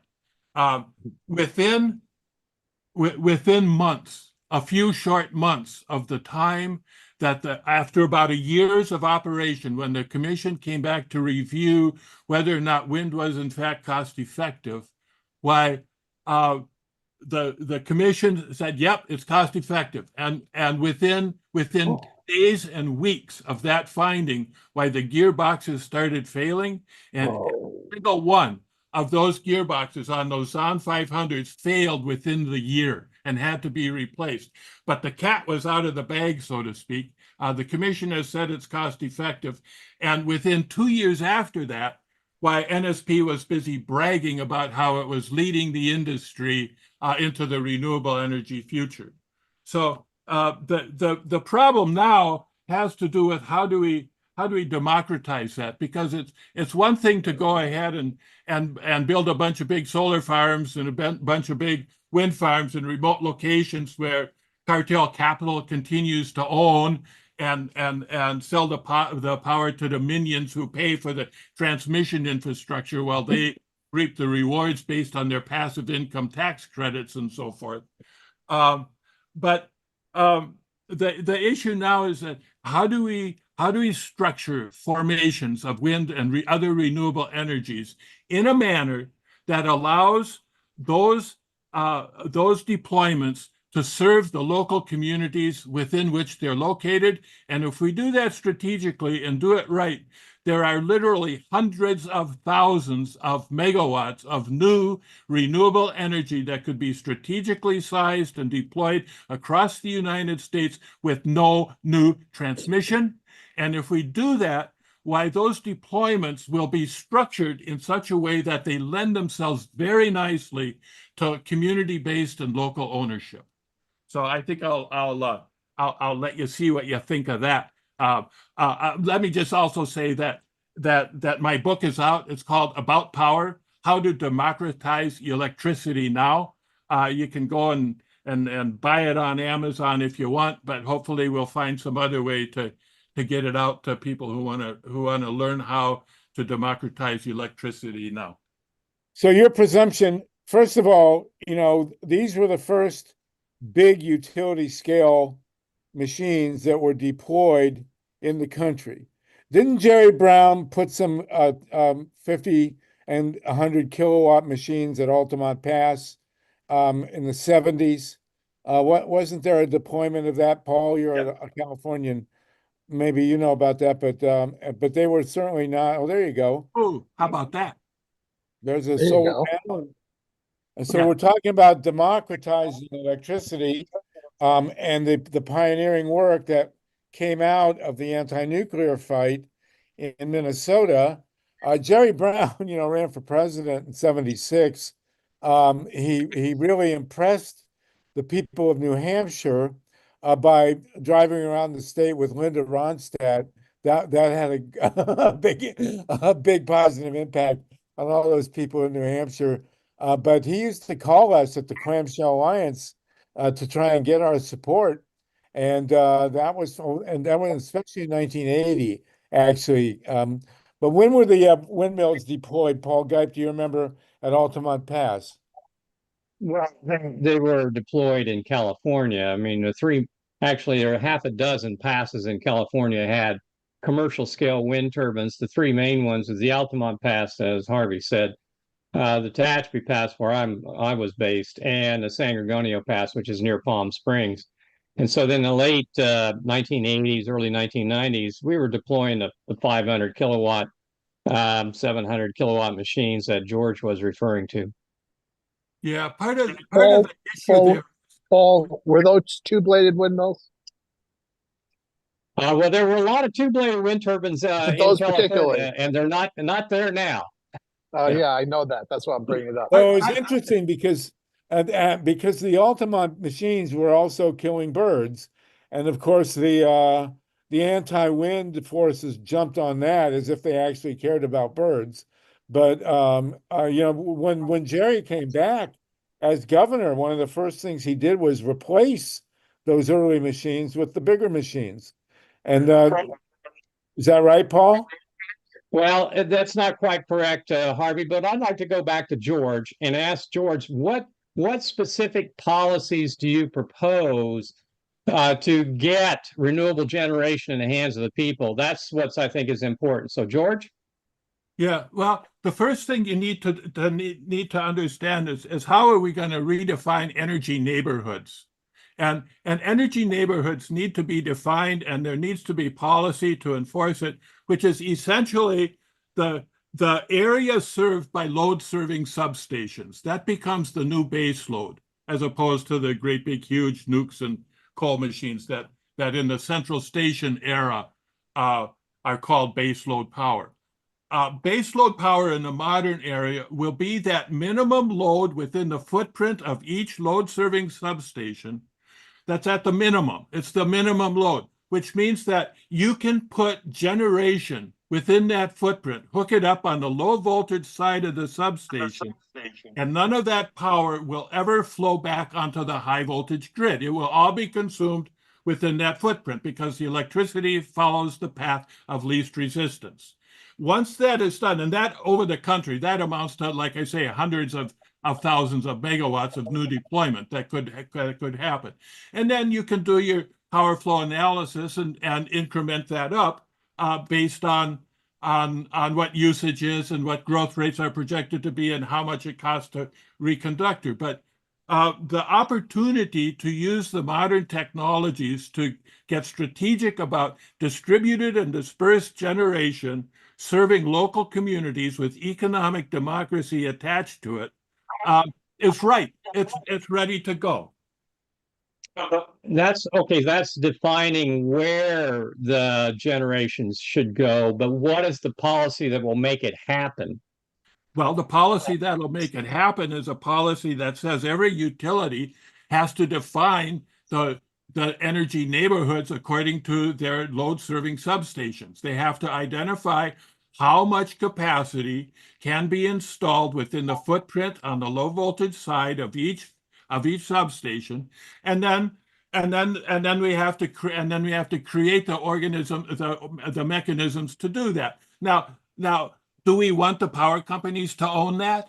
I mean, we could, but we don't have to. So that's a policy thing. How do you create incentive structures that allow people in their own communities to invest in the infrastructure that provides them with their electric utility services, and do that in a way that is replicable jurisdiction by jurisdiction, substation by substation throughout the land? Yeah, that's what I was getting at, George, is what are those incentives that make it so that the local people can build and own these resources? Otherwise, it's just going to be the same people. Well, the thing of it is that right now, virtually all social structuring is driven by passive income tax credits, as near as I can figure out. I mean, that's a really, really positive, a powerful way in which people with a whole lot of money, do you understand what passive income is? Passive income is not from the sweat of your brow. Passive income is monies earned by stock dividends and stock sales and interest rates and rental properties and things of that stuff. It's how wealth accumulates. And when George, let me ask you, what do you think of what John Farrell's done with a community solar program in Minnesota? Absolutely stellar. Very, very good work. Very and good. I think John, I think that's go ahead. John Farrell is the chairman of the board of Community Power. I'm also on the board of Community Power. And Community Power is in the process of figuring out how to start deploying all of this. Timothy Denherter Thomas is the executive director or the chief guy at Cooperative Energy Future. So he's actually in the business of figuring out how to do this. And now that we got my book out, why we might start having more fun with it. Let's go to how many megawatts do you have? You have 1,000 megawatts installed now of solar, community solar in Minnesota. I don't know what the exact number is, but it's a significant, it's a utility scale number. Yeah, it's the largest, Harvey, it's the largest community solar program in North America. And I say North America for a particular reason. That is because I worked in Ontario, Canada, trying to encourage community solar, community wind, and so on in the province of Ontario. And they have a very successful program there, but it pales in comparison to what they've done in Minnesota. Okay, so I hope everybody's following this. Is talk about the community owning renewable energy. And it's a very big deal. The Altamont machines, the three sites, the three valleys that Paul talked about in the early days were not community owned. They're all utility owned. Is that right? I would say there's probably half a dozen wind turbines in all of California that are community owned, and we're talking about thousands of wind turbines here. Right. So Steve Caruso and then Ron Leonard. Steve, real quick, and then Ron. So what does Jerry Brown think about Gavin Newsom, what he's doing to power out in California? We haven't heard from Jerry Brown about it. I'd rather hear from Arnold Schwarzenegger, actually. We like to hear with Jerry Brown surfaces. We'd love to hear what he's got to say about it. But so far, I've seen nothing anywhere from Jerry Brown. But if we could get Arnold on the case, that would be a very big deal. And I have something to say about that. But let's go to Ron Leonard here. Ron, thank you for that, Steve. Ron Leonard, you want to chime in on all this? Well, yeah, I want to sort of agree with the concept being we want to get away from the 18th century or 19th century utility grid scenario that the FERC, that's the Federal Energy Regulatory Board Commission, analyzed and said that entire process with a power plant miles away, high voltage transmission, dropping that transmission to local voltage, 13 kVA, and delivering it to the last mile of your house is only 20% efficient. But we just can't do business that way anymore. So conversely, if we can site renewable energy in the local grid area, in the community, and do it in such a way that it supports a grid, could be a statewide grid, could be a citywide grid, could be a grid like, I don't know, Los Angeles. And we have data, hard data now, that said LA's municipal rooftops, the big box rooftops surrounding Los Angeles, can, if sited with solar on those roofs, provide 60% of the power of Los Angeles. That's a real number, and it's something that nothing is stopping us from doing today. And what hasn't been mentioned so far is the IRA Act took away one hurdle with people investing in solar. You can actually assign this investment purpose. You don't have to set up a special purpose corporation to do this. So it's a little bit easier now. But the real metric is, and this is what Harvey and I have been talking about, is we have to do the analysis. And the analysis really has to be done either on a citywide or grid-wise, in other words, an ISO, or a state. And once that grid analysis is done, you can go backwards and figure out what is the most easy way to site 100% renewable energy. And the good news is Doctors Richard and Mark Perez have come up with the study.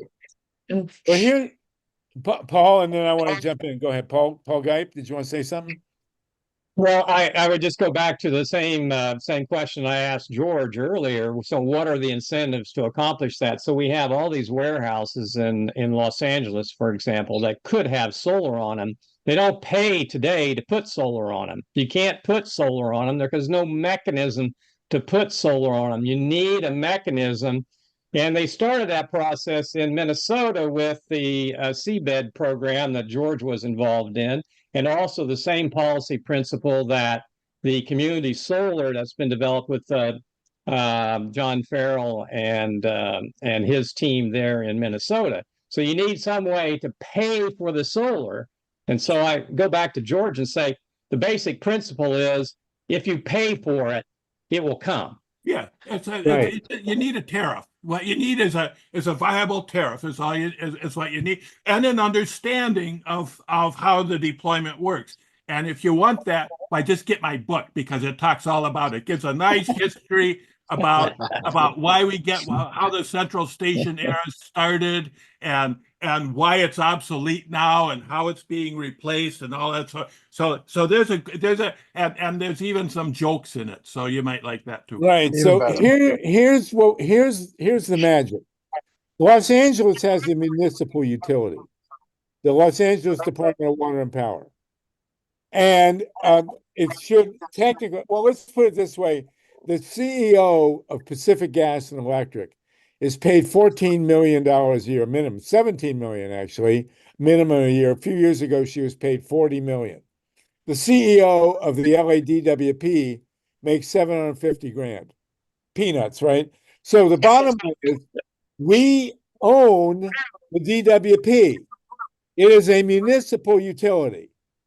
And what we need to do, and Ron has said there's been an inventory of sorts taken, we need to go to the DWP with a rate structure.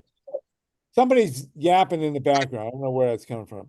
We need to go to DWP with a rate structure that includes a feed-in tariff. And we get the LA City Council to approve a new rate structure for the DWP, sell our 10%, and I am a DWP customer, sell our 10% interest in Palo Verde, the nuclear plant, tell the state to drop dead trying to tax us to pay for Diablo Canyon, which is completely outrageous. We get no power from Diablo Canyon, but we are threatened every day by it. And we present a rate structure that will incentivize the owners of those warehouses and my favorite, Dodger Stadium. Dodger Stadium has a huge parking lot. So does Crypto downtown and SoFi, all these other stadiums. They're talking about tearing down trees in the desert to put in solar facilities. I say no solar facility or wind. Well, the wind is different. No solar facility should be built outside of city limits until all the rooftops are covered. And that includes the aqueduct. The aqueduct needs to be covered with solar panels and maybe some of the reservoirs. But we draft the rate structure to be adopted by the DWP. And screw the CPUC. The California Public Utilities Commission does not have reign over the Department of Water and Power because the DWP is a muni. So we start going to city council meetings and going to DWP meetings with our rate structure, and we say, hey, this is what we want. We want feed-in tariffs. You don't get any new power plants until every rooftop that's usable in LA, and believe me, there are a ton of them. I mean, I've flown in LA, a dozen times. There are square miles of flat open rooftops in LA that need to be covered with solar panels. And as Paul says, if you get feed-in tariffs, that'll do it. What do you think, Paul? Well, I was going to let George, I wanted to see George get in on this and see what he thinks because, we had a feed-in tariff in Los Angeles at DWP for several years. Of course, it had all kinds of restrictions on it because they didn't want to rock the boat.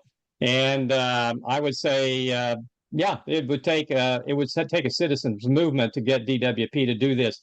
Just because it's a municipal utility doesn't mean they're our friends. Not at all. Ron Leonard? Well, George and then Ron. George, you're muted. You're muted, George. And so is Ron. So now am I muted? Yeah, no, you're good. You're good. So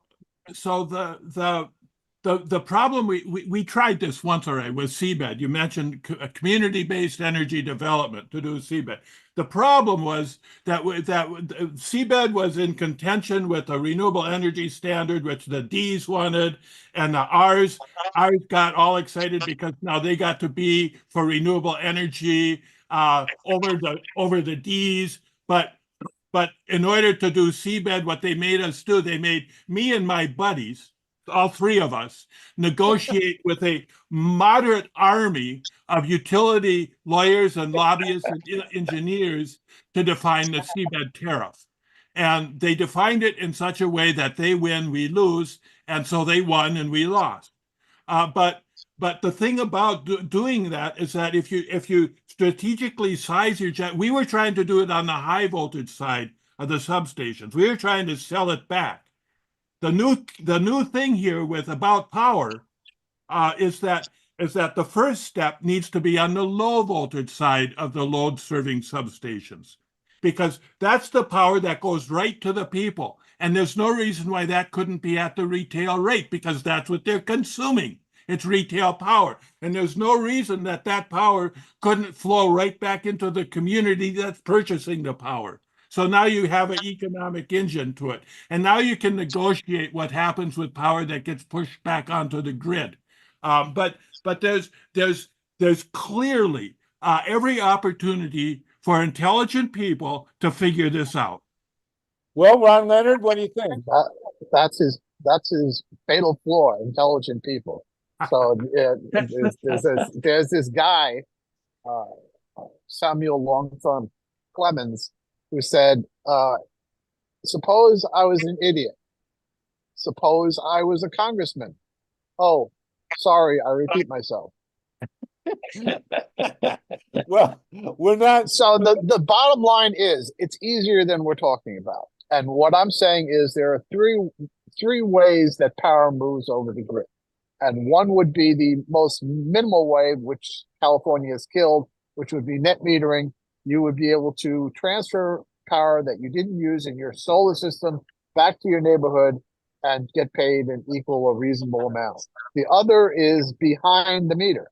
You actually use all the power that you produce in that factory building or what have you. And the last one being PURPA's original process, you are able to sell power as a contract to a entity. In that original case in PURPA, where you were selling power to the utility group or utility entity that could be in LA, the Muni, at a fixed cost contract. So these things are in place. We can work this out. The only key factor is, how do you monetize all this? So you actually have to do the hard work, which is identify the load, identify the amount of energy you can produce, propose a monetary basis, which is equitable for people who invest in it, and it will work. I can guarantee you it will work. In fact, I'll get it funded if you want to do it.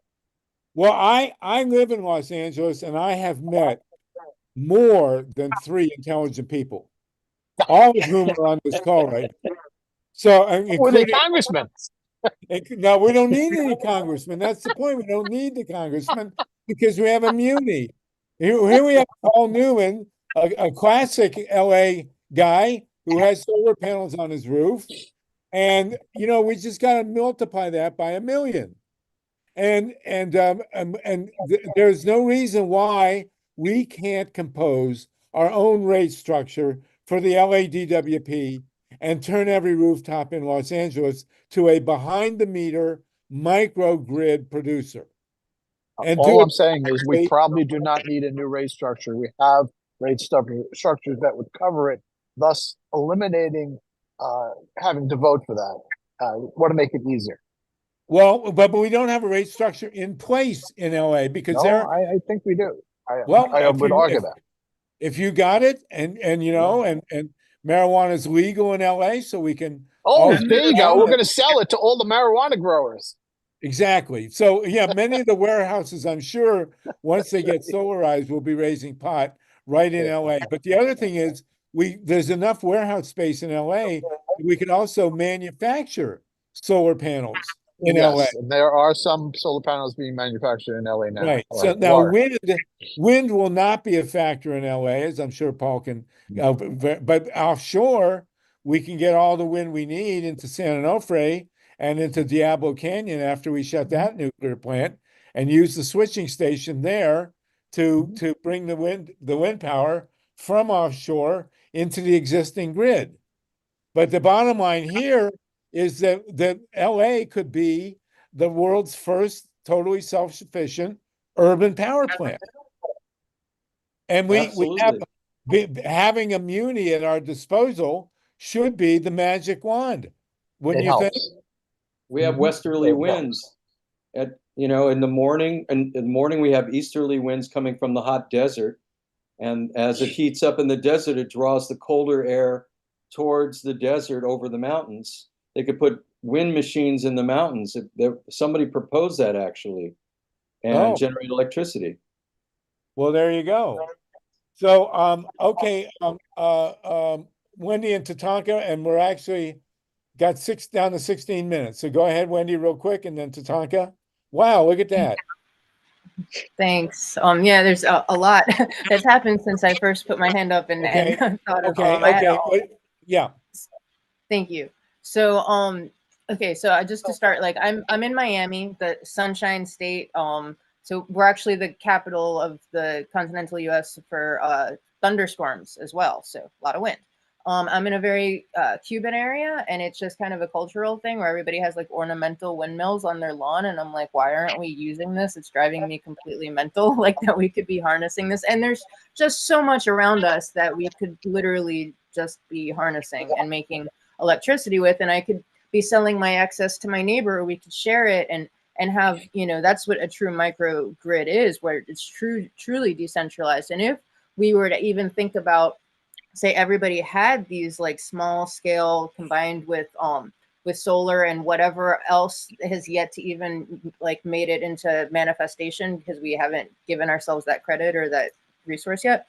But if we had these things and it was truly, we were making these for everybody. Imagine if America became the manufacturers for all the ancillary products that went into windmills and all the smaller scale things, then that would hedge the dollar against global markets for one, and insulate our economy from anything else happening in the world. But the one thing I wanted to just bring up, because I'm a paid petitioner for different campaigns over the last 10 years whenever there's one, and I worked on a couple of ballot amendments to amend the state constitution to decentralize. I mean, like for me, I see net metering as extortion. To me, it's a complete scheme. It's the fact that, like, why is electricity any different than apples? If I want to start an apple business, like, why do I have to only sell to you what you are willing to give me? It's a Gestapo.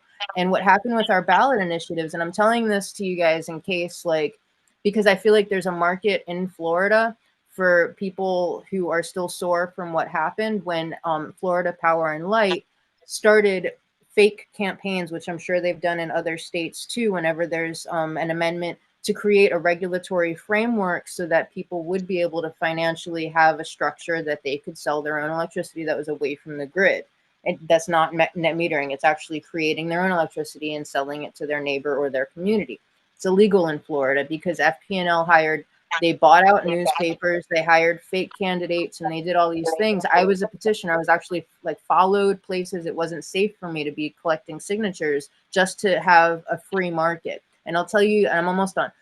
Everybody signed. I don't care where you come from. It's a free market issue. Anybody will, like, there's so much in Florida that, like, we're so tired of FP&L. Everybody knows it's a racket. We know that they have way too much power, and that, like, it's evil. So I think that what you guys are doing in Florida, like, there's just so much that like potential for these microgrids that people would like really stand up, and they're tired of the way things are being run here. So I just want to say that. I hope I made sense. Thank you so much. No, I'm you're loving great. it.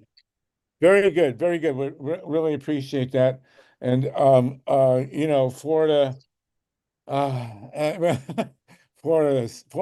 But in LA, we it's a different. You know, a lot of people in the mainland U.S. think that the weather in LA is the same as Miami, and it's not. As Paul points out, there is some wind potential in LA, but God knows the solar panels in LA would just power the place, and we could convert to more electric cars. And it's there. We got to do it. Tatanka, go ahead. We're down Yeah, to I was 12 just more going to minutes. ask George, what's the name of your book again, George? About power. About How power. to democratize electricity now. Okay, so two things I want to say. What I do when I get a book, I'm going to get that book, but I'm not going to order it through Amazon. I'm going to call my local bookstore. Do you have it? No, please order it for me and get a few more because I have friends. So just like we want distributed power in energy, we want distributed power in the bookstore industry. Yeah, I'd I give my don't money know. to my local bookstore than Amazon. I'm on the steep end of the learning curve in the publishing business. Yeah. Okay. Well, And then I started to read it, and there's some really great sex in there. So, you know, it's a good mix. So enjoy it. Go ahead. And then the second thing is we were talking quotes. So you probably all heard this quote, but I love it. This is H.L. Mencken, in his book on politics, quote, "As democracy is perfected, the office of president represents more and more closely the inner soul of the people.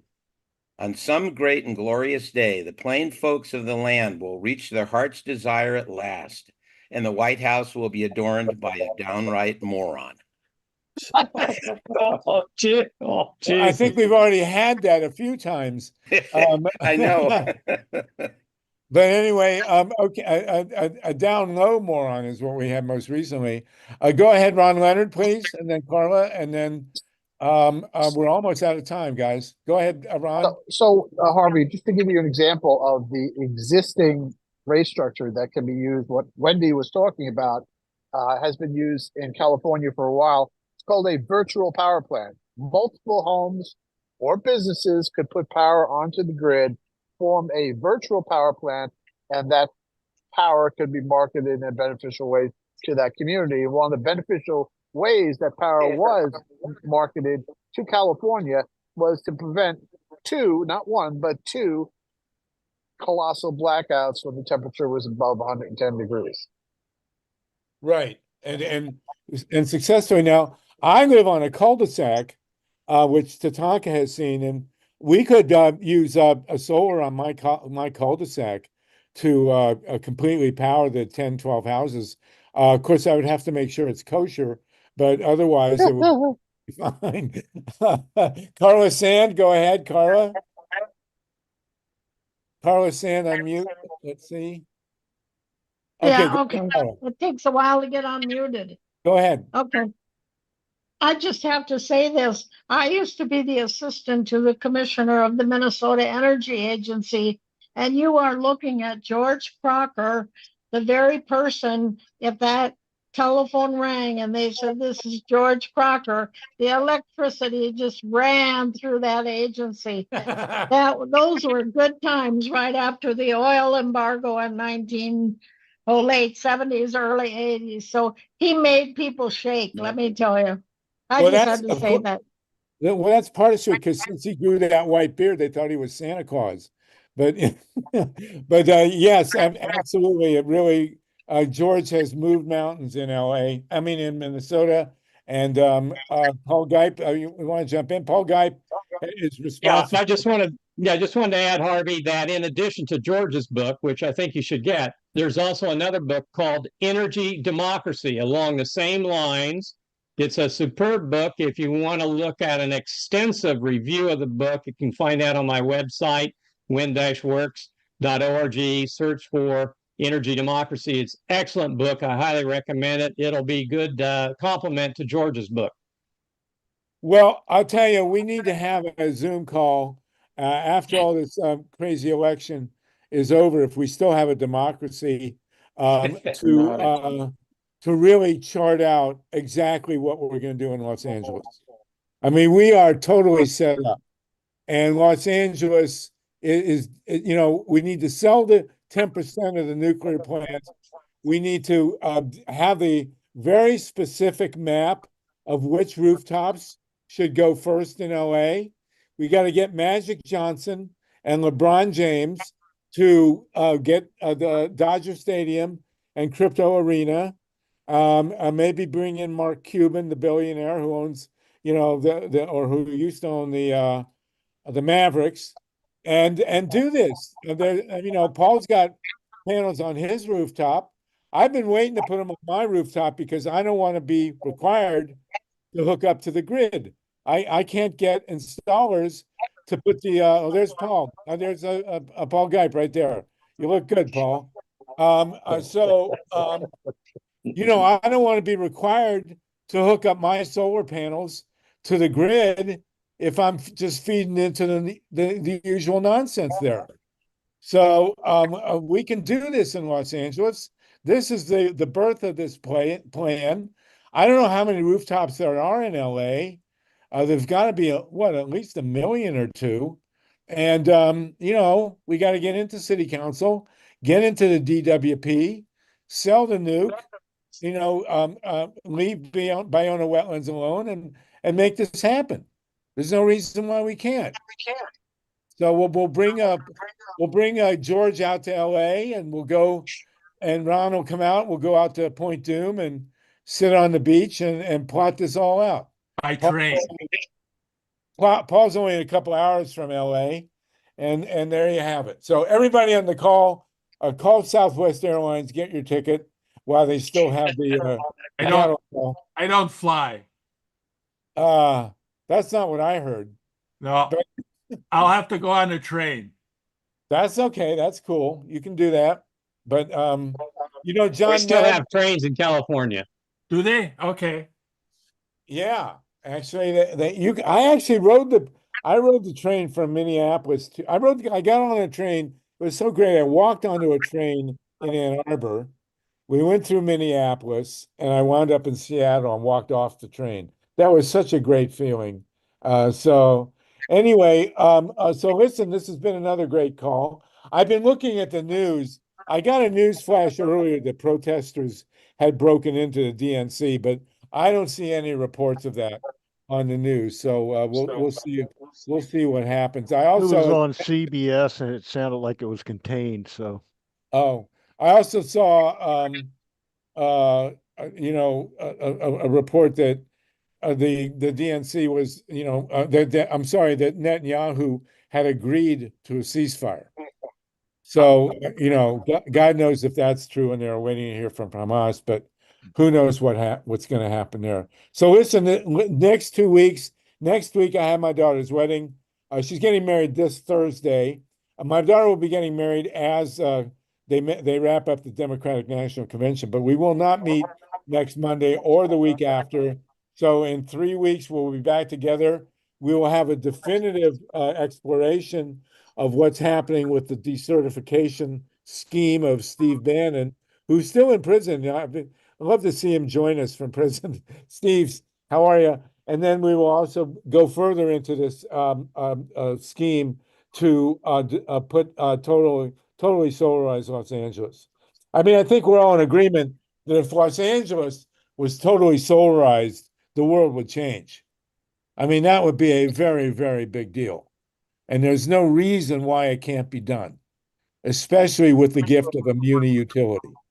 So let's all think about that. Let's all do it. And Alyssa, thank you for joining us again. Alyssa is a Chicago native, so she knew all the cops that were beating us up. and let's hope let's hope there are no more Chicago conventions like that one. All right, you guys. We'll see you in 3 weeks. Thank you, Paul Geip. Thank you, George Crocker. Buy George Crocker's book and go to Paul Geip's website. Let's talk to the tribe about taking custody of Leonard Peltier.